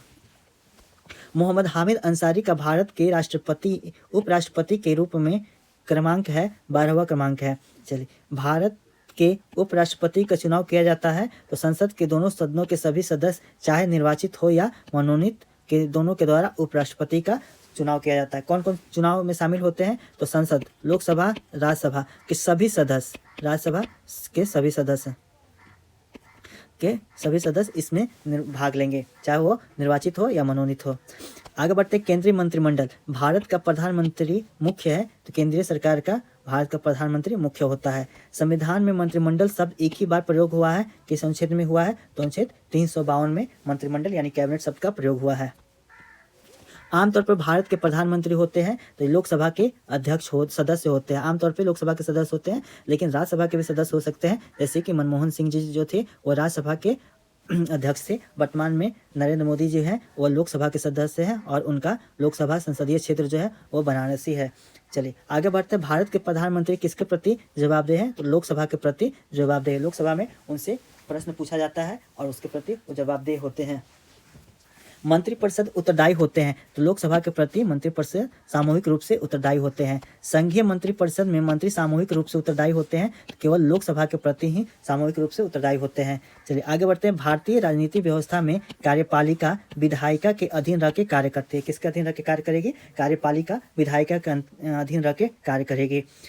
नेक्स्ट है, केंद्र सरकार में उच्चतम नागरिक सेवा अधिकारी कौन होता है? तो मंत्रिमंडल सचिव होता है। केंद्र सरकार में उच्चतम सबसे बड़ा नागरिक सेवा अधिकारी मंत्रिमंडलीय सचिव होता है। नेक्स्ट है, इस संवैधानिक संशोधन अधिनियम द्वारा मंत्रिपरिषद की संख्या लोकसभा के कुल सदस्यों का 15% की सीमा तक निर्धारित की गई थी। 91वां संविधान संशोधन हुआ था 2003 में। उसमें यह बताया गया कि लोकसभा या फिर राज्यों के विधानसभा लेजिस्लेटिव असेंबली, इसकी जो भी संख्या रहेगी उसका अधिकतम 15% तक ही मंत्रिपरिषद को रखा जा सकता है, उससे ज़्यादा नहीं। तो ये प्रश्न है, इसका सही उत्तर हो जाएगा 15%। और क्यों संशोधन हुआ था? तो 91वां संवैधानिक संशोधन हुआ था 2003 में। हाल में अल्पसंख्यक मामलों के मंत्रालय के प्रभार किसे सौंपा गया है? तो ये प्रश्न उस समय के करंट का है। तो इस अल्पसंख्यक मामलों के मंत्रालय किसे सौंपा गया था? स्मृति ईरानी को सौंपा गया था। चलिए आगे बढ़ते हैं। भारतीय प्रशासन में विभाजन प्रणाली किससे संबंधित है? तो यह भारतीय प्रशासन में विभाजन प्रणाली नीति या क्रियान्वयन से संबंधित है। राष्ट्रीय सुरक्षा समिति का प्रधान कौन होता है? राष्ट्रीय सुरक्षा समिति का प्रधान प्रधानमंत्री होते हैं। अब आते हैं महान्यायवादी और नियंत्रक महालेखा परीक्षक। महान्यायवादी जिसकी चर्चा कितने अनुच्छेद में किया गया है? तो 76 में किया गया है। वहीं CAG नियंत्रक महालेखा परीक्षक जो होता है उसका 148 में चर्चा किया गया है। तो चलिए दोनों से देख लेते हैं क्या क्या प्रश्न पूछा गया है। भारत सरकार को कानूनी विषय पर परामर्श कौन देते हैं? तो अटॉर्नी जनरल, जिसे महान्यायवादी भी कहा जाता है, भारत सरकार को कानूनी विषय पे परामर्श देने का कार्य करते हैं। नेक्स्ट है, भारत के महान्यायवादी किसके द्वारा नियुक्त किया जाता है? तो भारत के राष्ट्रपति द्वारा भारत के महान्यायवादी की नियुक्ति की जाती है। भारत सरकार का कौन सा अधिकारी सदस्य न होते हुए भी भारतीय संसद की कार्यवाही में भाग लेने का अधिकार रखता है? यह अटॉर्नी जनरल होते हैं, यानी महान्यायवादी होते हैं। भारत के जो संविधान है उसके द्वारा अटॉर्नी जनरल को पावर दिया गया है कि संसद की कार्रवाई में भाग ले सकता है। अगर कोई वहाँ पे वाद विवाद चल रहा है उसमें वो भाग लेंगे, लेकिन अगर वहाँ पे वोटिंग होता है किसी बात को लेकर तो उसमें यह भाग नहीं लेंगे। चलिए, वह एक गैर सदस्य के रूप में संसद के किसी एक सदन की कार्रवाई में भाग ले सकता है, तो उपराष्ट्रपति एवं महान्यायवादी दोनों लोग भाग ले सकते हैं। चलिए, कानूनी विषय पर राज्य सरकार को कौन परामर्श देता है? तो एडवोकेट जनरल देते हैं। राज्य सरकार को एडवोकेट जनरल देंगे, वहीं केंद्र सरकार को अटॉर्नी जनरल देंगे। अब आते हैं संसद। संसद से क्या क्या प्रश्न पूछा गया है देखते हैं। लोकसभा के लिए चुनाव में निर्वाचित होने के लिए किसी व्यक्ति के लिए न्यूनतम आयु सीमा 25 वर्ष है। लोकसभा में कितना वर्ष है? तो 25 वर्ष। लोकसभा में 25 वर्ष। चलिए नेक्स्ट है, संसद सदस्य बनने हेतु न्यूनतम आयु क्या है? तो 25 वर्ष है। वर्तमान लोकसभा में प्रत्येक राज्य के लिए स्थानों का आवंटन निर्धारित है, तो 1971 के जनगणना पर यह आधारित है। लोकसभा में राज्यवार सीटों का आवंटन वर्ष 1971 की जनगणना पर आधारित है। यह निर्धारण किस वर्ष तक यथावत रहेगा? 2026 तक यथावत रहने की बात कही गई थी, तो इसका सही उत्तर हो जाएगा 2026। आगे बढ़ते हैं। प्रत्येक राज्य में लोकसभा के सीटों का निर्धारण परिसीमन आयोग द्वारा किया जाता है। इस परिसीमन को किस वर्ष तक रोक दिया गया है? सही उत्तर हो जाएगा 2026 तक रोक दिया गया है। 2026 के बाद ही नया परिसीमन बनेगा और फिर से रीइवैल्यूएट किया जाएगा कि कितने लोकसभा सीट होना चाहिए। भारतीय संविधान के किस अनुच्छेद के अंतर्गत लोकसभा में अनुसूचित जातियों का आरक्षण का प्रावधान किया गया है? तो अनुसूचित जातियों का आरक्षण का प्रावधान अनुच्छेद 330 के तहत किया गया है। चलिए, लोकसभा में आंग्ल भारतीय समुदाय के सदस्य मनोनीत करने की शक्ति किसके पास है? तो यह भारत के राष्ट्रपति के पास थी, लेकिन अब इसे समाप्त कर दिया गया है। अब भारत में आंग्ल भारतीय समुदाय के लोग को मनोनीत करने का जो था वो संशोधित करके इसे हटा दिया गया है। चलिए, वही बात लिखा गया है यहाँ पर देख लेते हैं। लोकसभा में आंग्ल भारतीय समुदाय के सदस्य मनोनीत करने का प्रावधान 25 जनवरी 2020 के बाद से 104वें संविधान संशोधन अधिनियम 2019 के तहत नहीं बढ़ाया गया है, तो अब ये नहीं बढ़ाया जाएगा। आगे बढ़ते हैं। लोकसभा के कार्यकाल पूरा होने के पहले भंग किया जा सकता है, तो प्रधानमंत्री की सिफारिश पर राष्ट्रपति द्वारा कार्यकाल पूरा होने से पहले ही भंग किया जा सकता है। यानी 5 साल की कार्यकाल पूरा होने से पहले भी अगर प्रधानमंत्री ऐसा कहते हैं राष्ट्रपति को करने के लिए, तो कार्यकाल पूर्व होने से पहले भी भंग किया जा सकता है। आगे बढ़ते हैं। लोकसभा को उसके कार्यकाल की समाप्ति से पूर्व भी भंग किया जा सकता है राष्ट्रपति द्वारा मंत्रिपरिषद की सलाह पर। अगला प्रश्न देखते हैं। अगला प्रश्न कहता है, लोकसभा में सामान्यतः कितने सत्र होते हैं? तो 3 सत्र होते हैं। लोकसभा में 3 सत्र होते हैं। कौन कौन से सत्र होते हैं? तो एक बजट सत्र होता है, दूसरा मानसून सत्र होता है और तीसरा शीतकालीन सत्र भी होता है। तो 3 सत्र होता है, बजट सत्र, मानसून सत्र और शीतकालीन सत्र। चलिए आगे बढ़ते हैं। लोकसभा में कम से कम कितने सत्र बुलाए जाते हैं? तो कम से कम कितने सत्र बुलाए ही जाएंगे? तो वर्ष में 2 बार तो बुलाना आवश्यक ही है। नेक्स्ट है, वह राज्य सबसे अधिक प्रतिनिधि लोकसभा में भेजता है? तो उत्तर प्रदेश। लोकसभा में सबसे अधिक प्रतिनिधि उत्तर प्रदेश के आते हैं और जिसकी संख्या कितनी है? तो 80 है। उत्तर प्रदेश से 80 लोकसभा सीट, उत्तर प्रदेश को 80 लोकसभा सीटें निर्धारित की गई है। जहां तक लोकसभा में प्रतिनिधित्व का प्रश्न है, कौन से राज्य दूसरे तथा तीसरे दर्जे पे है? तो महाराष्ट्र और पश्चिम बंगाल दूसरे और तीसरे पे है। महाराष्ट्र कितना है? तो 48। वहीं पश्चिम बंगाल कितना करता है? तो 42। इसके बाद से बिहार का नंबर आता है और बिहार से कितने लोकसभा सांसद चुने जाते हैं? तो 40। याद रखेंगे, बिहार से लोकसभा सांसदों की संख्या 40 होती है। नेक्स्ट है, लोकसभा चुनाव में कोई प्रत्याशी अपना जमानत खो देता है यदि उसे प्राप्त न हो सके। वैध मतों का 1/3, वैध मतों का 1/5, वैध मतों का 1/4। यह सभी गलत है। लोकसभा में अगर वैध मतों का 1/6 प्राप्त नहीं होता है तो वह अपना जमानत राशि खो देता है। लोकसभा का पहला आम चुनाव हुआ था 1952 में। लोकसभा का पहला आम चुनाव 1952 में हुआ था। 9वीं लोकसभा भंग की गई मार्च 1991 में, यह भंग कर दी गई थी। उस समय के तत्कालीन मतलब 42 बीपीएससी में पूछा गया था, तो उस समय हो सकता है यह करंट का प्रश्न हो। तो 9वीं लोकसभा भंग की गई थी मार्च 1991 में। भारत में 12वीं लोकसभा के लिए निर्वाचित हुए तो निर्वाचन हुए। भारत में 12वीं लोकसभा के लिए निर्वाचन फरवरी 1998 में हुआ था। चलिए आगे बढ़ते हैं। लोकसभा का नेता कौन होता है? तो प्रधानमंत्री होते हैं। लोकसभा में स्पीकर का निर्वाचन होता है। तो लोकसभा के सभी सदस्यों के द्वारा वहाँ पे स्पीकर यानी कि सभापति जो होते हैं, लोकसभा के सभापति, उनका चुनाव लोकसभा के सदस्यों द्वारा किया जाता है। वर्तमान में जो सभापति है लोकसभा के, स्पीकर है, वह ओम बिरला है। राज्यसभा में होते हैं। तो राज्यसभा में 250 सदस्य है, जिसमें से 12 सदस्य भारत के राष्ट्रपति द्वारा मनोनीत किए जाते हैं। राज्यसभा में राज्यों के प्रतिनिधित्व इस आधार पर दिया जाता है कि उनकी जनसंख्या के अनुपात में स्थान देखकर उनकी प्रतिनिधित्व दिया जाता है। और इसकी चर्चा हम लोग थोड़ी देर पहले ही पढ़े थे, और उसमें क्या था कि जो सीटों का आवंटन किया गया है, राज्यसभा में सीटों का आवंटन किया गया, यह कौन सा अनुसूची में है, तो अनुसूची 4 में राज्यसभा सीटों की प्रतिनिधित्व के बारे में दिया गया है। राज्यसभा के सदस्य चुने जाते हैं, 6 वर्षों के लिए चुने जाते हैं। लोकसभा में जहां 5 वर्षों के लिए चुनाव होते हैं, और वहीं राज्यसभा में 6 वर्षों का लिए सदस्यों का चुनाव किया जाता है। राज्यसभा को अस्थायी सदन कहते हैं, क्योंकि इसे विघटित नहीं किया जा सकता। राज्यसभा एक ऐसी सदन है जिसको कभी भी विघटन नहीं किया जा सकता है। यह हर 2 वर्ष बाद 1/3 सदस्य इसमें से अवकाश प्राप्त कर लेते हैं, वहाँ से उनका मतलब कि वो लोग अवकाश प्राप्त कर लेते हैं और फिर नए सदस्यों का चयन हो जाता है, और यह प्रक्रिया चलती ही रहती है। नेक्स्ट है, हमारे संविधान के अनुसार राज्यसभा का कार्यकाल समाप्त होने का विषय नहीं है। राज्यसभा को भंग करने का अधिकार उपयुक्त में से किसी के पास भी नहीं है। राष्ट्रपति द्वारा राज्यसभा के कितने व्यक्ति को मनोनीत किए जाते हैं, तो 12 व्यक्तियों को मनोनीत किया जाता है।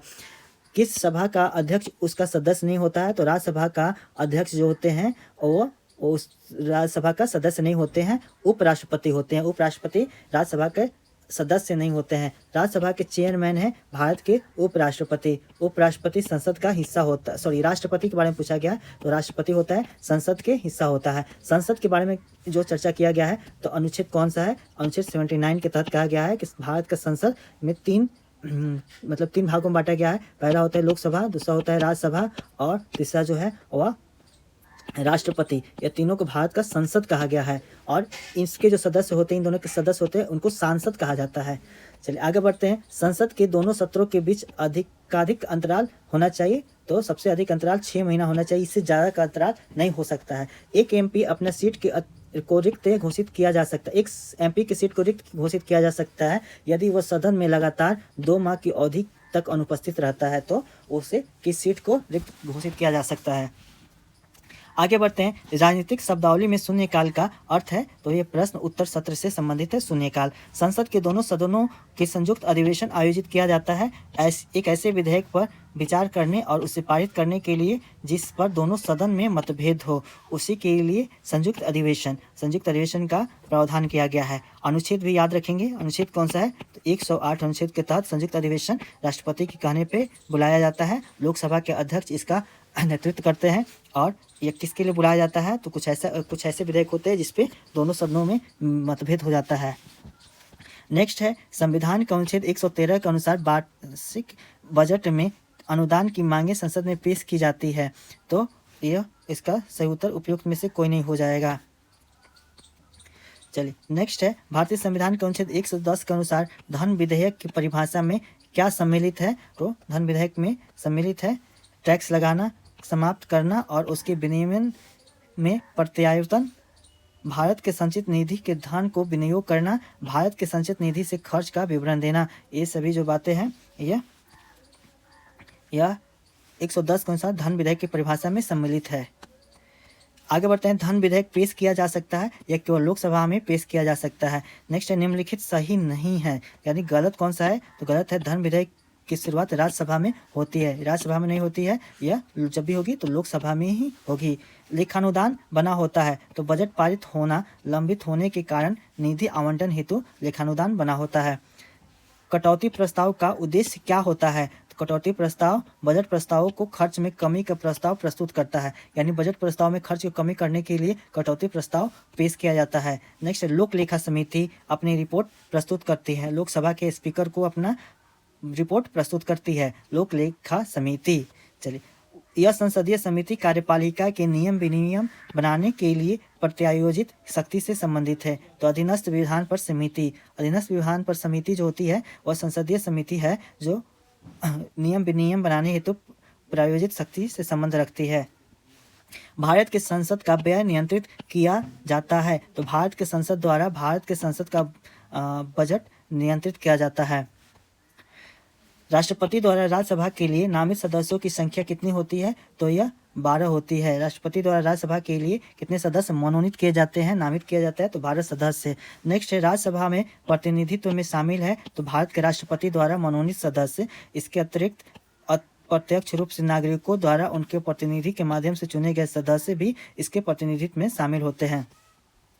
लोकसभा के सचिवालय सीधे पर्यवेक्षक में आता है तो लोकसभा अध्यक्ष के। लोकसभा सचिवालय सीधे रूप से किसके पर्यवेक्षक में आता है? तो लोकसभा अध्यक्ष के पर्यवेक्षक में आते हैं। नेक्स्ट है, लोकसभा और विधानसभाओं के लिए एंग्लो इंडियन के नामांकन के प्रावधान को समाप्त करने के लिए इस विधेयक की मांग की गई थी। तो संविधान के 126वां संशोधन पेश किया गया था और कौन से संशोधन के द्वारा खत्म कर दिया गया था? तो 104वां संविधान संशोधन द्वारा इसे समाप्त कर दिया गया था। भारत में संविधान संशोधन किया जा सकता है तो संसद द्वारा किया जा सकता है। राज्यों के पुनर्गठन की शक्ति है तो राज्यों के पुनर्गठन की शक्ति भारतीय संसद के पास है।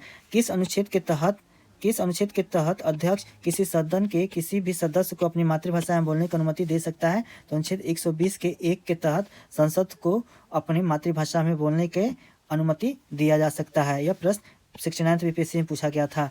नए संसद भवन में सांसदों के लिए सीटों की संख्या कितनी है? तो 1272। काफ़ी ज़्यादा बढ़ा के इसमें रखा गया है। तो इसमें नए संसद भवन में सांसदों के लिए कुल सीटों की संख्या 1272 है।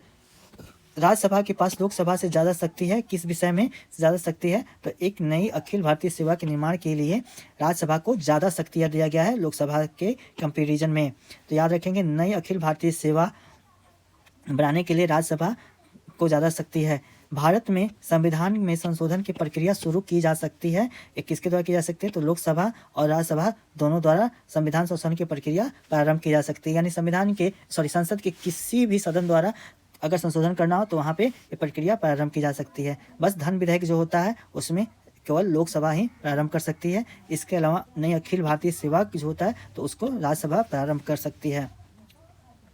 अब आते हैं सर्वोच्च न्यायालय। सर्वोच्च न्यायालय से क्या प्रश्न पूछा गया, इसे देखते हैं। भारत के सर्वोच्च न्यायालय के स्थापना हुई थी तो भारतीय संविधान के द्वारा सर्वोच्च न्यायालय की स्थापना हुई थी। भारत के उच्चतम न्यायालय में न्यायाधीशों की संख्या में वृद्धि करने की शक्ति किसमें निहित है? तो यह संसद में निहित है। उच्चतम न्यायालय में अगर न्यायाधीशों की संख्या वृद्धि करने की बात करें तो यह संसद में निहित है। यहीं अगर प्रश्न पूछ दिया जाए कि जो हाईकोर्ट होते हैं उसमें अगर जजों की संख्या में वृद्धि करना हो तो किसके पास है? प्रेसिडेंट के पास है, इसकी शक्ति दी गई है। चलिए नेक्स्ट है, भारत के सर्वोच्च न्यायालय में न्यायाधीशों की वर्तमान संख्या 34 है। इसमें 33 जो है वो मुख्य न्यायाधीश है और एक जो है वह CJI chief justice of India है।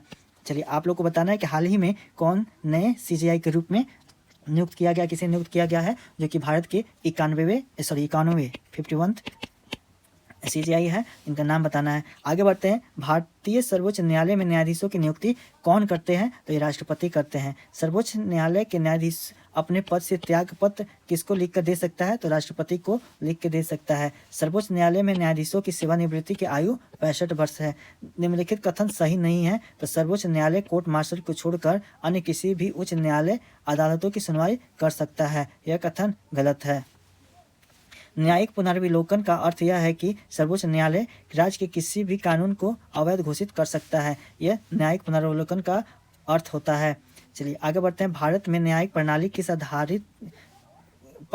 पर आधारित है? तो संविधान पर आधारित है। नियमित कानून की उचित प्रक्रिया और परंपरा पर और कानून द्वारा स्थापित प्रक्रिया, इन सभी चारों प्रक्रिया पर न्यायिक प्रणाली आधारित है। यानी संविधान क्या कहता है उसको भी देखना है। नियमित कानून की उचित प्रक्रिया जो रेगुलर चल रहा है उसके बारे में देखना है, परंपरा भी देखना है और कानून द्वारा स्थापित प्रक्रिया के बारे में भी इसमें ध्यान में रखा जाता है। सर्वोच्च न्यायालय एक संघीय न्यायालय है, मानव अधिकार का संरक्षण है, संविधान का अंतिम विवेचक है, सिविल न्यायालय है। तो ये सभी सर्वोच्च न्यायालय को एक व्याख्या भी करता है। चलिए आगे बढ़ते हैं, इंदिरा साहनी बनाम भारत संघ मुकाबले में सर्वोच्च न्यायालय का निर्णय किस विषय से संबंधित है? तो सरकारी नौकरी में अन्य पिछड़ा वर्ग के आरक्षण से संबंधित था। इंदिरा साहनी बनाम भारत संघ मुकदमा।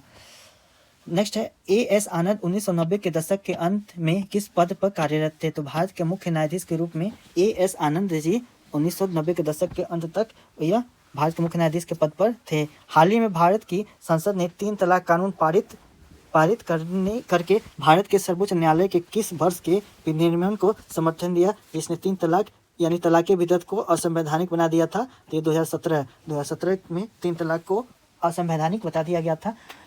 उसी को हाल ही में संसद ने 3 तलाक कानून पारित करके इसे खत्म कर दिया।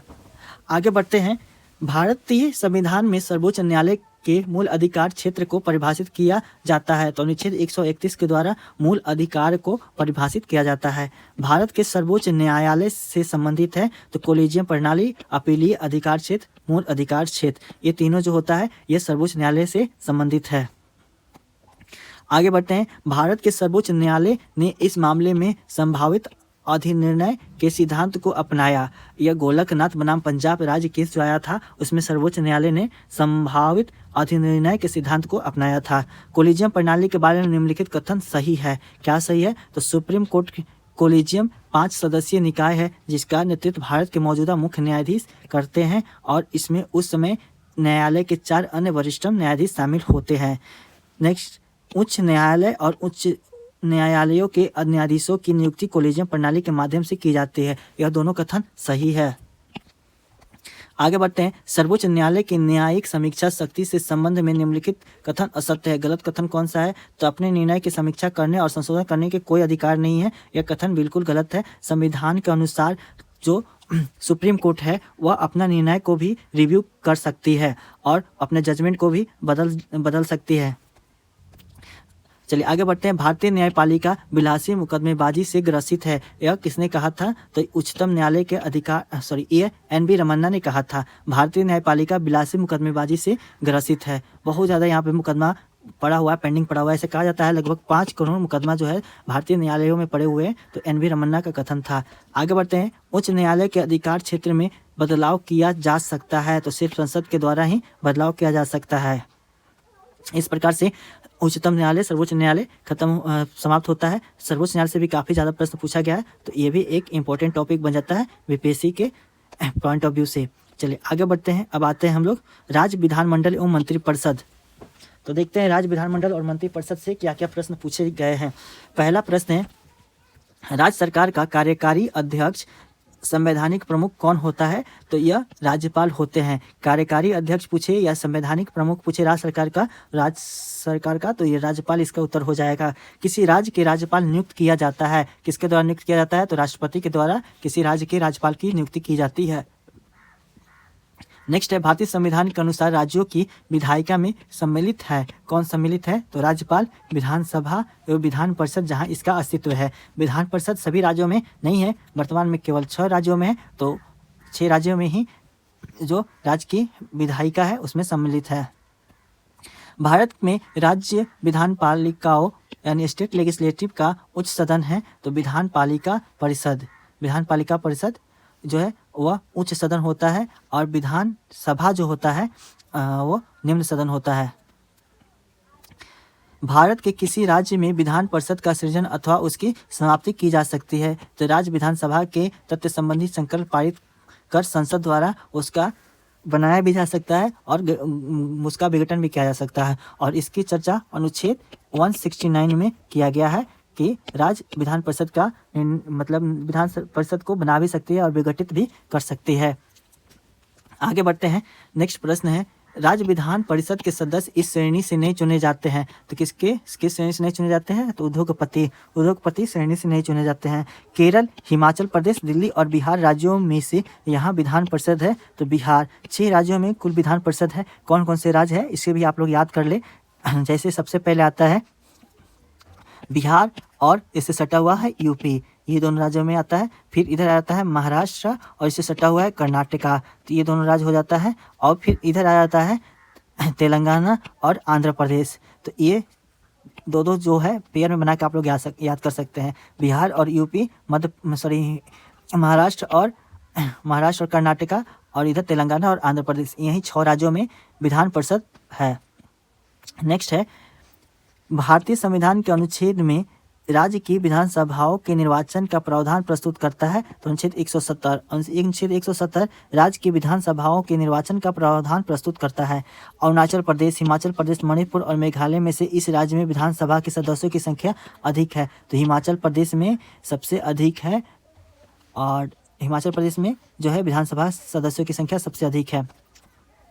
नेक्स्ट है, जम्मू और कश्मीर राज्य के विभाजन के बाद बने किस केंद्र शासित प्रदेश की अपनी कोई विधायिका नहीं है, तो लद्दाख जो है उसकी कोई भी अपनी विधायिका नहीं है, वह एक यूटी है।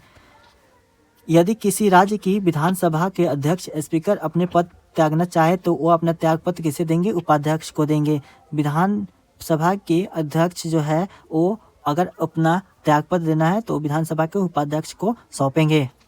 केंद्र शासित प्रदेश के मुख्यमंत्री जहां इस तरह का प्रावधान है नियुक्त किए जाते हैं, तो राष्ट्रपति द्वारा नियुक्त किए जाते हैं। आगे बढ़ते हैं। राज्य का मंत्रिपरिषद सामूहिक तौर पर उत्तरदायी होता है, तो विधानसभा के प्रति राज्य के मंत्रिपरिषद सामूहिक तौर पर उत्तर। नेक्स्ट टॉपिक है उच्च न्यायालय। तो देखते हैं उच्च न्यायालय में क्या क्या प्रश्न पूछे गए हैं।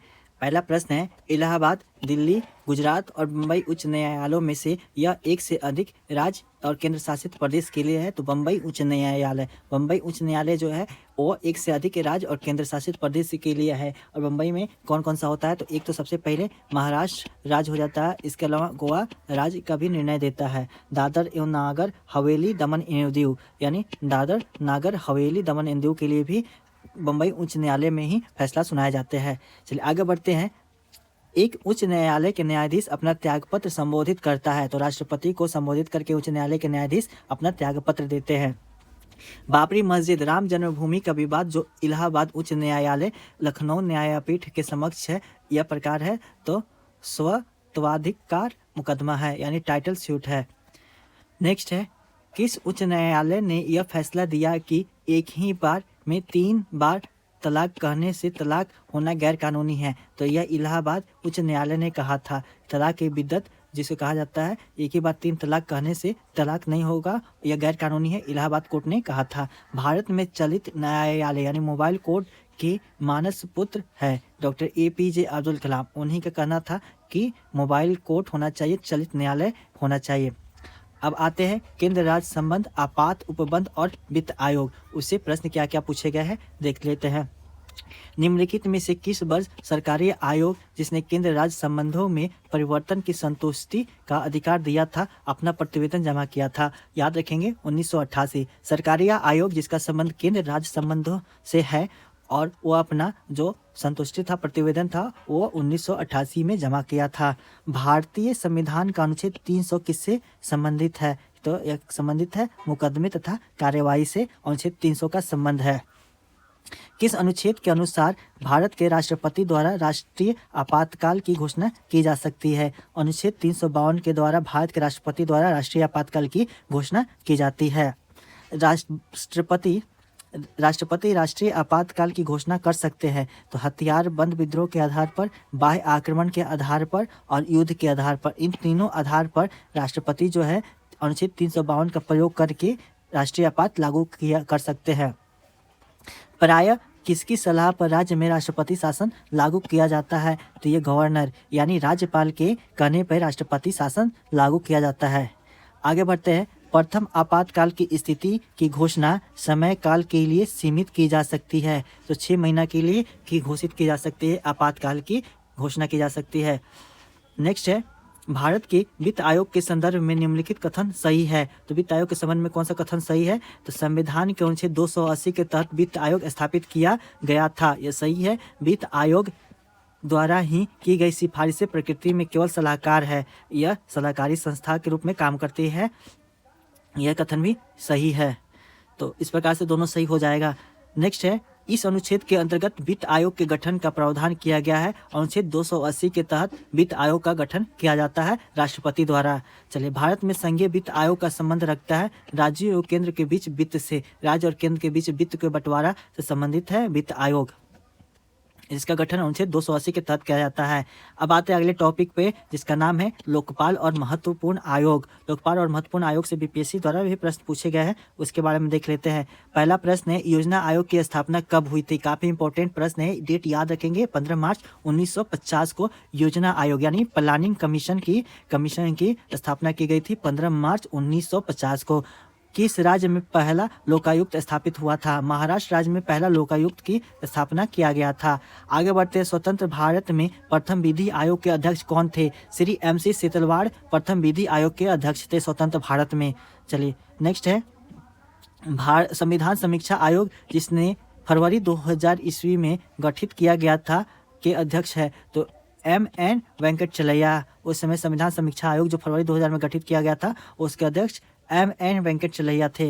राज्य लोक सेवा आयोग के अध्यक्ष किसके द्वारा नियुक्त किया जाता है? तो ये राज्य के राज्यपाल के द्वारा नियुक्त किया जाता है। एक प्रश्न इससे काफ़ी पूछा जाता है, काफ़ी इंपॉर्टेंट है। तो राज्य लोक सेवा आयोग का अध्यक्ष जो नियुक्त किया जाता है तो राज्यपाल द्वारा गठन किया जाता है। लेकिन वहीं राज्य लोक सेवा आयोग के जो अध्यक्ष रहेंगे उनकी अगर बर्खास्तगी का शक्ति दिया गया है तो राष्ट्रपति के पास दिया गया है, तो इसे हटाने का कार्य राष्ट्रपति ही कर सकते हैं।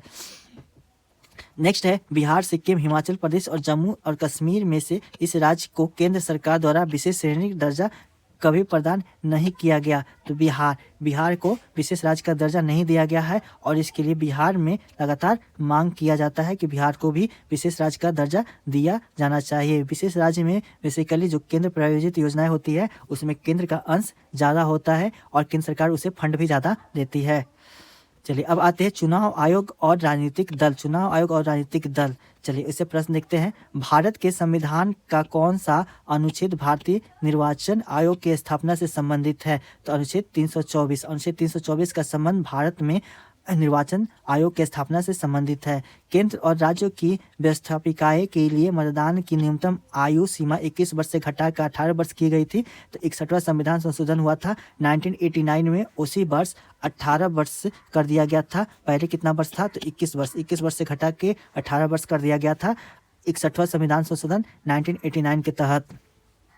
नेक्स्ट है भारत में यदि एक राज्य एक चुनाव लागू किया जाता है तो भारतीय संविधान के किस अनुच्छेद में संशोधन की आवश्यकता होगी? काफी इंपॉर्टेंट प्रश्न है दोस्तों, इससे आप लोग देख लेंगे। अनुच्छेद 83, अनुच्छेद 172, अनुच्छेद 356 आदि में संशोधन करने की आवश्यकता होगी।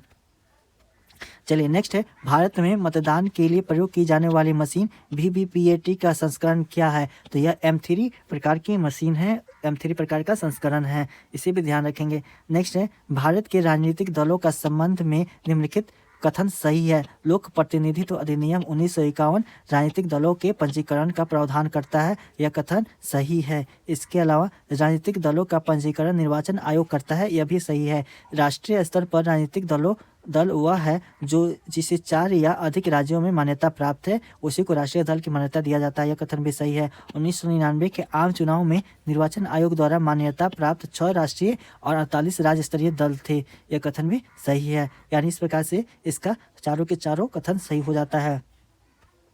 बढ़ते अगले प्रश्न की तरफ। भारत में विभिन्न राजनीतिक दलों का राष्ट्रीय या क्षेत्रीय दल का दर्जा देने का अधिकार किसे है? तो ये चुनाव आयोग ही डिसाइड करती है कि वो उसे किसी भी राजनीतिक दल को राष्ट्रीय दल घोषित किया जाए, क्षेत्रीय दल बताया जाए। चलिए नेक्स्ट है आम आदमी पार्टी क्या है? तो एक राष्ट्रीय पार्टी अब बन गई है और पंजीकृत पार्टी भी थी उस समय। चलिए नेक्स्ट है संविधान संशोधन। तो संविधान को समय अनुरूप बदलते रहने के लिए संशोधन किया जाता है, उसी से बीपीएससी भी प्रश्न पूछती है। विभिन्न एग्जाम में भी प्रश्न पूछे जाते हैं, बीपीएससी भी प्रश्न पूछती है। तो देखते हैं इस बीपीएससी कौन कौन से प्रश्न पूछी है। पहला है भारतीय संविधान में संशोधन के लिए विधेयक लाया जा सकता है, या तो लोकसभा में लाया जा सकता है या राज्यसभा में लाया जा सकता है। यानी संविधान संशोधन विधेयक करने के लिए लोकसभा और राज्यसभा दोनों में से कहीं भी विधेयक लाया जा सकता है। नेक्स्ट है भारतीय संविधान के लिए प्रथम संशोधन विधेयक लाया गया था 1951 में। प्रथम संशोधन विधेयक लाया गया था 1951 में और इसी के तहत भूमि सुधार कानून बनाए गए थे। नेक्स्ट है किस संविधान अधिनियम को लघु संविधान कहा गया था? तो यह 42वां संविधान संशोधन जो हुआ था इसे लघु संविधान भी कहा गया था, क्योंकि इसमें संविधान में बहुत सारे चीज को जोड़ा गया था। नेक्स्ट है भारतीय संविधान की 8वीं सूची में मान्य सरकारी भाषाओं की संख्या पूछा गया है, तो इसका सही उत्तर हो जाएगा 22। 8वीं अनुसूची यानी 8वीं सूची में मान्य सरकारी भाषाओं की संख्या 22 है। संवैधानिक प्रावधान के संशोधन का प्रावधान दिया गया है, तो यह भाग 20 में दिया गया है। अनुच्छेद 368 के तहत संविधान को संशोधन करने की बातें कही गई है।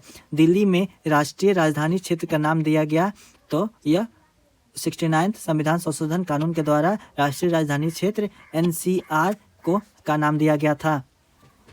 73वें संविधान संशोधन अधिनियम के तहत पंचायती राज संस्थाओं में चुनाव लड़ने के लिए न्यूनतम आयु क्या है? तो 21 वर्ष है। पंचायती राज अधिनियम में किसी भी पद के लिए चुनाव लड़ने के लिए न्यूनतम आयु कितनी रखी गई है? तो यह 21 वर्ष रखी गई है। 73rd संशोधन के बाद से केंद्रीकरण किया गया, निर्णय लेने की शक्तियों का, पूर्ण व्यवस्था का और प्रशासनिक शक्तियों का यह 73वें संविधान संशोधन द्वारा विकेंद्रीकरण करने के लिए किया गया था।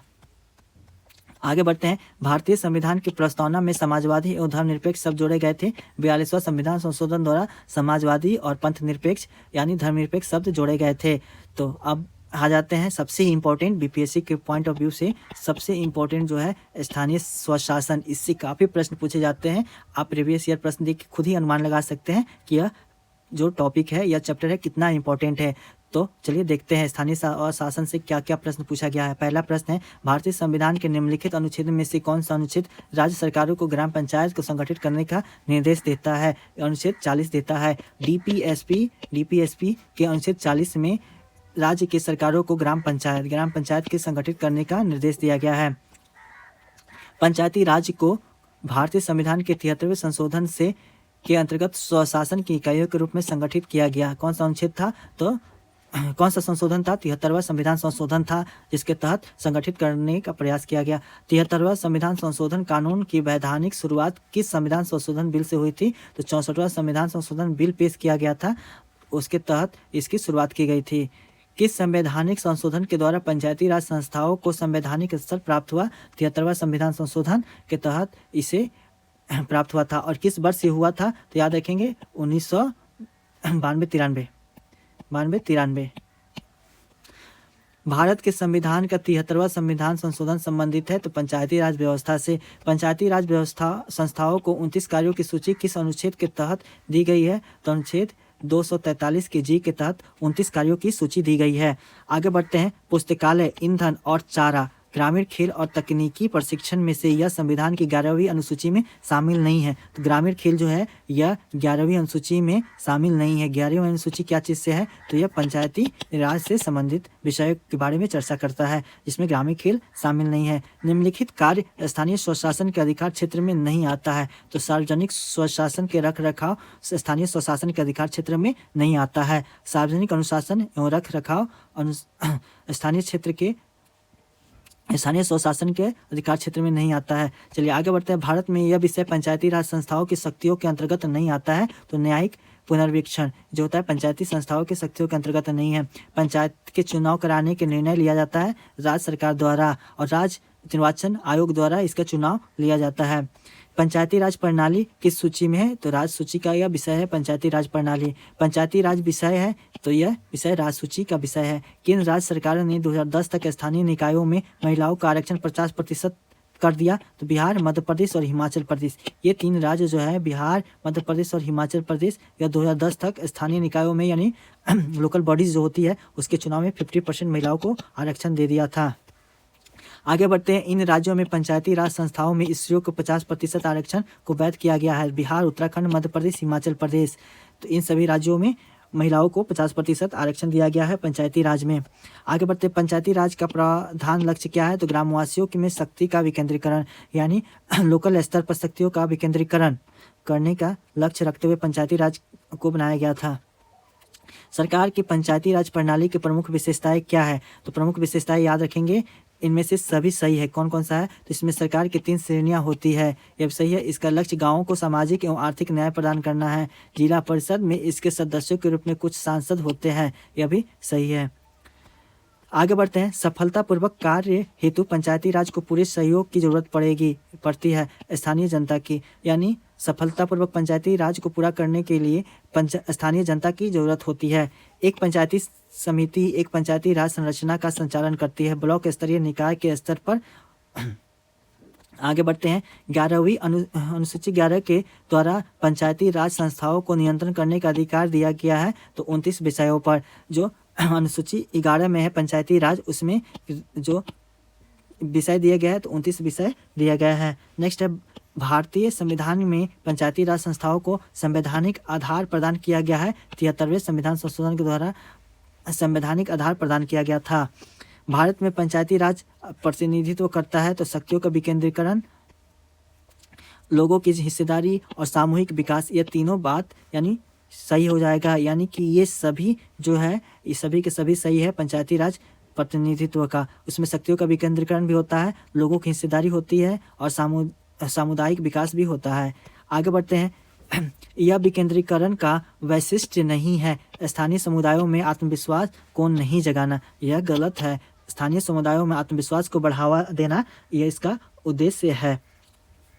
चलिए, CDPONES के पुनर्गठन के लिए 1957 में NDC के द्वारा स्थापित समिति का नाम बताएं जिसने ग्रामीण स्थानीय सरकार की त्रिस्तरीय प्रणाली का सुझाव दिया था। तो बलवंत राय मेहता समिति थी, वह त्रिस्तरीय सरकार की त्रिस्तरीय प्रणाली का सिफारिश किए थे। नेक्स्ट है, भारत में पंचायती राज की अनुशंसा के लिए बनी समिति के अध्यक्ष थे बलवंत राय मेहता। किस समिति की अनुशंसा पर देश में पंचायती राज लागू किया गया था? उसके प्रमुख बलवंत राय मेहता जी थे। नेक्स्ट है, भारत में पंचायती राज व्यवस्था सर्वप्रथम राजस्थान और आंध्र प्रदेश में प्रारंभ की गई थी। पंचायती राज व्यवस्था सर्वप्रथम राजस्थान और आंध्र प्रदेश में किया गया था। कब किया गया था? तो यह 1957 में किया गया था, 1959 में किया गया था।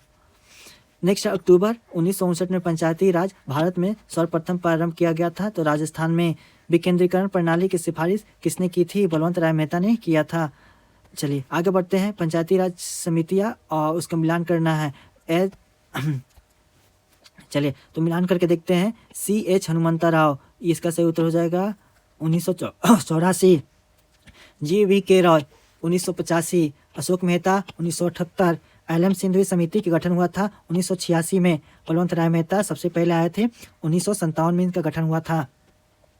आगे बढ़ते हैं। नेक्स्ट प्रश्न है, अशोक मेहता समिति ने निम्नलिखित की सिफारिश की? पंचायती राज की द्विस्तरीय सरकार की स्थापना की सिफारिश किए थे अशोक मेहता समिति। कब किए थे? तो याद रखेंगे 1978 में इनकी सिफारिश किया गया था। निम्नलिखित में से किस कमेटी यानी आयोग ने न्याय पंचायत बनाने की सिफारिश की थी? अशोक मेहता कमेटी ने न्याय पंचायत बनाने की भी सिफारिश की थी। पंचायती राज को त्रिस्तरीय प्रणाली में आते हैं। ग्राम पंचायत आता है, क्षेत्र पंचायत आता है, समिति और जिला परिषद, ये सभी पंचायती समिति में आता है। इसका निर्माण पंचायती राज व्यवस्था के तहत हुआ। ग्राम पंचायत का निर्माण पंचायती राज व्यवस्था के तहत हुआ है। आगे बढ़ते हैं। किस राज्य में पंचायत व्यवस्था नहीं है? नागालैंड, मिजोरम और मेघालय, ये जो पूर्वोत्तर के 3 राज्य हैं इसमें पंचायती राज व्यवस्था नहीं है। इसके अलावा जो दिल्ली है, दिल्ली में भी पंचायती राज व्यवस्था नहीं है। तो याद रखेंगे जो पूर्वोत्तर का 4 राज्य है, अरुणाचल प्रदेश, नागालैंड, मणिपुर, मिजोरम और मेघालय, तो इनमें किन के पास नहीं है? तो यह मेघालय हो गया, इधर नागालैंड हो गया और इधर मिजोरम हो गया। इनके पास जो है पंचायती राज व्यवस्था नहीं है। आंध्र प्रदेश और मणिपुर, इसके पास पंचायती राज व्यवस्था है। ब्लॉक स्तर पर पंचायत समिति है तो प्रशासनिक प्राधिकरण के रूप में कार्य करती है। ब्लॉक स्तर पर पंचायत समिति प्रशासनिक प्राधिकरण के रूप में कार्य करती है। भारत में ब्लॉक स्तर पर बनी पंचायत समिति केवल है तो प्रशासनिक प्राधिकारी होता है। पंचायत की वित्तीय स्थिति की समीक्षा के लिए राज्य सरकार प्रत्येक 5 वर्षों में क्या गठित करती है? तो वित्त आयोग गठित करती है, जिससे कि पंचायत की वित्तीय स्थिति का आकलन किया जा सके और उसके लिए बजट बनाया जा सके। इसके लिए 5 वर्षों में वित्त आयोग का भी गठन किया जाता है, राज्य वित्त आयोग का गठन किया जाता है। 73वें संशोधन अधिनियम 1992 में 11वीं अनुसूची अनुच्छेद 243G के द्वारा कितने विषय को पंचायत के प्रशासनिक नियंत्रण में रखा गया? तो कुल मिलाकर 29 विषय को रखा गया था। आगे बढ़ते हैं। सर्वप्रथम त्रिस्तरीय पंचायती राज अपनाया गया था, राजस्थान में अपनाया गया था त्रिस्तरीय पंचायती राज को। पंचायती राज प्रथम बार अक्टूबर 1959 में प्रारंभ किया गया था। राजस्थान के नागौर जिला से प्रारंभ किया गया था, याद रखेंगे। पंचायती राज को लोगों ने वास्तविक स्वराज देने के लिए स्थापित किया था। एक ग्रामीण क्षेत्रों में किया गया था। पंचायत के चुनाव में राजनीतिक दलों की साझेदारी का विरोध किया था। किसने किया था? तो जेपी ने किया था। जयप्रकाश नारायण ने पंचायत के चुनाव में राजनीतिक दलों की साझेदारी का विरोध किया था। म्यूनिसिपल कॉरपोरेशन साधारणतः स्थापित की जाती है तो बड़े कस्बों के प्रशासन के लिए इसके स्थापित किया जाता है। चलिए आगे बढ़ते हैं। पंचायती राज मंत्रालय भारत सरकार में बनाया गया था 2004 में। पंचायती राज मंत्रालय 2004 में बनाया गया था भारत सरकार के द्वारा। पंचायती राज व्यवस्था को धुर विरोधी कौन थे? तो BR अम्बेडकर थे। इसके पहले हम लोगों ने देखा कि यहाँ पे पंचायत के चुनाव में राजनीतिक दलों की साझेदारी का विरोध जयप्रकाश नारायण करते हैं और धुर विरोधी कौन थे पंचायती राज व्यवस्था के? तो BR अम्बेडकर थे। जबकि इसके समर्थन में कौन थे? पंचायती राज व्यवस्था के समर्थन कौन थे? तो याद रखेंगे महात्मा गांधी जी थे। नेक्स्ट है, पंचायत सदस्य की अयोग्यता के प्रश्न निर्धारित किया जाएगा। कब किया जाएगा? तो ये ऐसे प्राधिकारी द्वारा जो राज्य विधानमंडल द्वारा निर्धारित होगा। चलिए, पंचायती राज व्यवस्था राजस्थान के बाद से प्रारंभ की गई थी। आंध्र प्रदेश में सामुदायिक विकास कार्यक्रम प्रारंभ हुआ था। 2 अक्टूबर 1952 को सामुदायिक विकास कार्यक्रम प्रारंभ होता है। पंचायती राज विषय है, तो राज्य सूची का विषय है पंचायती राज। तो चलिए विविध का प्रश्न देख लेते हैं। विविध में पहला प्रश्न है, भारत में राजनीतिक दलों के पंजीकरण किया जाता है, किसके द्वारा किया जाता है? तो लोक प्रतिनिधित्व अधिनियम 1951 के प्रावधान के तहत भारत में राजनीतिक दलों का पंजीकरण किया जाता है। 14 अगस्त 2007 को संसद द्वारा भारतीय संविधान में संशोधन के उपरांत अब अनुसूचित जाति की सूची में जातियों की संख्या कितनी है? तो यह 1206 है। प्रश्न 2007 में पूछा गया था। चलिए 2007 के अनुसार दिया गया है। आगे बढ़ते हैं। पिछड़ी जाति आयोग के प्रथम सभापति कौन थे? काका साहब कालेलकर थे। पिछड़ी जाति आयोग के प्रथम सभापति यानी अध्यक्ष कौन थे? तो काका साहब कालेलकर थे। यह देश संयुक्त राष्ट्र की सुरक्षा परिषद का स्थायी सदस्य नहीं है। तो जर्मनी जो है स्थायी सदस्य नहीं है। स्थायी सदस्य कौन कौन से है? तो यूएसए है, यूके है, फ्रांस है, रसिया है और चाइना है। तो इस 5 देश जो है स्थायी सदस्य है। संयुक्त राष्ट्र शांति अभियानों के संदर्भ में निम्नलिखित कथन सही है। शांति स्थापना अभियान केवल संयुक्त राष्ट्र सुरक्षा परिषद के एक प्रस्ताव द्वारा वापस लिया जा सकता है। यह कथन सही है। संयुक्त राज्य अमेरिका संयुक्त राष्ट्र शांति अभियान में सबसे बड़ा बजट योगदान करता है। यह भी सही है। सैयद अकबरुद्दीन के पहले संयुक्त राष्ट्र में भारत के स्थायी प्रतिनिधित्व कौन था? अशोक कुमार मुखर्जी जी थे। अंतर्राष्ट्रीय न्यायालय का मुख्यालय द हेग में स्थित है, जो कि नीदरलैंड का शहर है। एमनेस्टी इंटरनेशनल एक संगठन है जो जुड़ा हुआ है, तो मानवाधिकार आयोग मानवाधिकारों के संरक्षण से जुड़ा हुआ है एमनेस्टी इंटरनेशनल।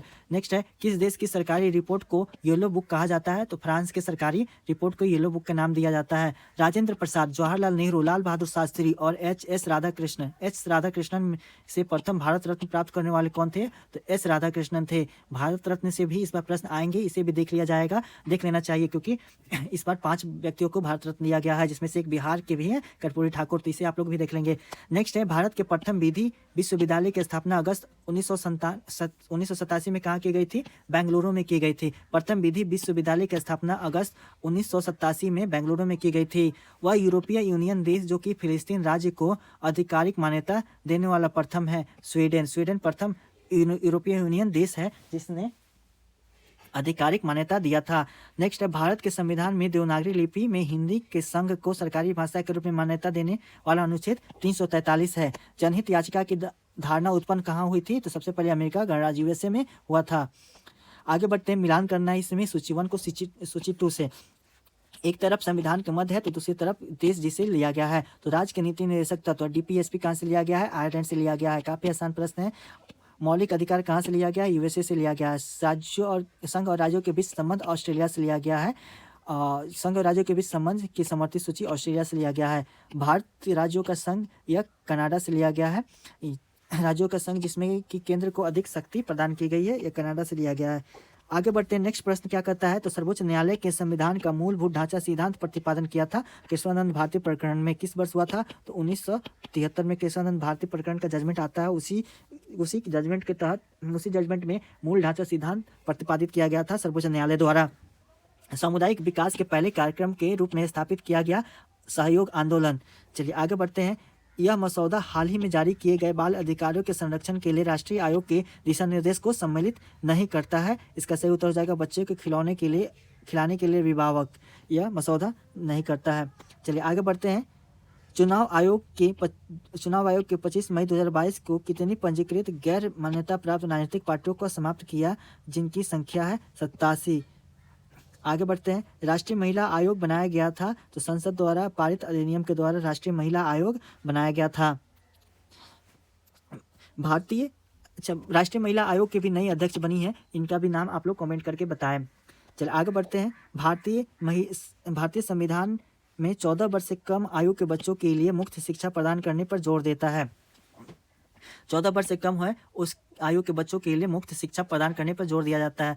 चलिए नेक्स्ट है। इसका भारत में प्रत्यक्ष चुनाव होता है। विधानसभा के सदस्यों का चुनाव प्रत्यक्ष चुनाव होता है। सिक्किम राज्य भारत गणराज्य का पूर्ण राज्य बना था 1975 में। कौन सा संशोधन था? तो 36वां संविधान संशोधन द्वारा पूर्ण राज्य का दर्जा दिया गया था। किसी समुदाय को अनुसूचित जनजाति घोषित करने के लिए आवश्यक विशिष्टताएं हैं, तो आदिम लक्षणों का संकेत, इसके अलावा विशेष संस्कृति और बड़े पैमाने पर समुदाय के साथ संपर्क में हिचक पिछड़ापन और भौगोलिक अलगाव, ये सभी जो होता है अनुसूचित जनजाति को ये एक विशेष ये लक्षण होता है जो कि अनुसूचित जनजाति घोषित करने के लिए देखा जाता है। चलिए आगे बढ़ते हैं। मिलान करना है, एक तरफ राजनीतिक पार्टियां, दूसरी तरफ उसके स्थापना वर्ष है। तो कम्युनिस्ट पार्टी ऑफ इंडिया मार्क्सवादी, इसकी स्थापना कब हुआ था? 1964 में हुआ था। भारतीय कम्युनिस्ट पार्टी, इसकी स्थापना 1925 में हुई थी। बहुजन समाज पार्टी की स्थापना 1984 में हुई थी। अखिल भारतीय तृणमूल कांग्रेस की स्थापना 1998 में। पूरा यानी PURA योजना का सुझाव किसने दिया था? APJ अब्दुल कलाम द्वारा पूरा योजना के सुझाव दिया गया था। पूरा का फुल फॉर्म क्या होता है? तो providing urban facilities in rural area, इसका सुझाव APJ अब्दुल कलाम जी द्वारा दिया गया था, जिसमें कहा गया था कि शहरीकरण को बढ़ावा नहीं देना चाहिए, बल्कि जो शहर में सुविधाएं है उसको गाँव तक विस्तार करना चाहिए। देखिए, अंतर्राज्य परिषद का अध्यक्ष प्रधानमंत्री है। अंतर्राज्य परिषद का गठन जो होता है उसका अध्यक्ष जो होते हैं प्रधानमंत्री होते हैं। आगे बढ़ते हैं। मॉन्टेस्क्यू ने राज्य के अंतर्गत विधायिका, कार्यपालिका और न्यायपालिका के मध्य शक्तियों का विभाजन प्रस्तावित किया, तो अपनी पुस्तक the spirit of the laws में किया था। The spirit of the laws पुस्तक किसकी है? तो मॉन्टेस्क्यू का है। और मॉन्टेस्क्यू ने क्या किया था उस पुस्तक में? तो सरकार के अंतर्गत विधायिका, कार्यपालिका और न्यायपालिका के मध्य शक्तियों का विभाजन किया था, जो कि भारत में भी, भारत के संविधान भी करता है। नेक्स्ट है मिलान करना है। पहला है विशेष विवाह अधिनियम कब हुआ था? तो 1954 में हुआ था। दहेज निषेध अधिनियम 1961। समाज परिश्रमिक अधिनियम 1976। नारी श्रेष्ठ प्रतिनिधित्व जो है वो अधिनियम आया था 1986 में। चलिए नेक्स्ट है निम्नलिखित बुनियादी मूल्य सभी नेताओं द्वारा भारत के संविधान पर विचार विमर्श हेतु संविधान निर्मात्री सभा के मिलने से बहुत पहले ही स्वीकार कर लिए गए थे। तो सार्वभौमिक वयस्क मताधिकार, स्वतंत्रता और समानता का अधिकार, अल्पसंख्यकों के अधिकार का संरक्षण, ये इसका उत्तर हो जाएगा। नेक्स्ट है बिहार के चाणक्य का उपनाम मिला है, तो नीतीश कुमार को बिहार के चाणक्य का उपनाम मिला है। आगे बढ़ते हैं। सिविल सोसाइटी एंग्लो अमेरिकन परंपरा दृष्टिकोण का निर्माण इसके अकादमिक कार्यों पर किया गया है, तो टोकेविले के अकादमिक कार्यों पर किया गया है। आगे बढ़ते हैं। आधुनिक उदारवाद विश्वास नहीं करता है, तो न्यूनतम राज्य के कंसेप्ट पर विश्वास नहीं करता है। भारत के संचित निधि से पैसा निकालने की अनुमति आवश्यक रूप से मिलनी चाहिए, तो भारत की संसद की स्वीकृति मिलना आवश्यक है, तभी संचित निधि से पैसा निकाला जा सकता है। नेक्स्ट है केंद्र सरकार ने उच्चतम नागरिक सेवा अधिकारी होता है। केंद्र सरकार में उच्चतम नागरिक सेवा अधिकारी मंत्रिमंडल सचिव होते हैं। राज्यसभा की लोकसभा के समक्ष क्षमता है, तो संविधान संशोधन करने के क्षेत्र में राज्यसभा को लोकसभा के बराबर क्षमता है। आगे बढ़ते हैं। चलिए, तो इस प्रकार से हमारा पॉलिटी का सेक्शन खत्म होता है। काफ़ी लंबा टॉपिक था और इसे हम लोगों ने कंप्लीट कर लिया। तो मिलते हैं अगले टॉपिक में, अगले चैप्टर में, जिसका होगा भारत का भूगोल। हम लोग पढ़ेंगे अगले वीडियो में। तब तक के लिए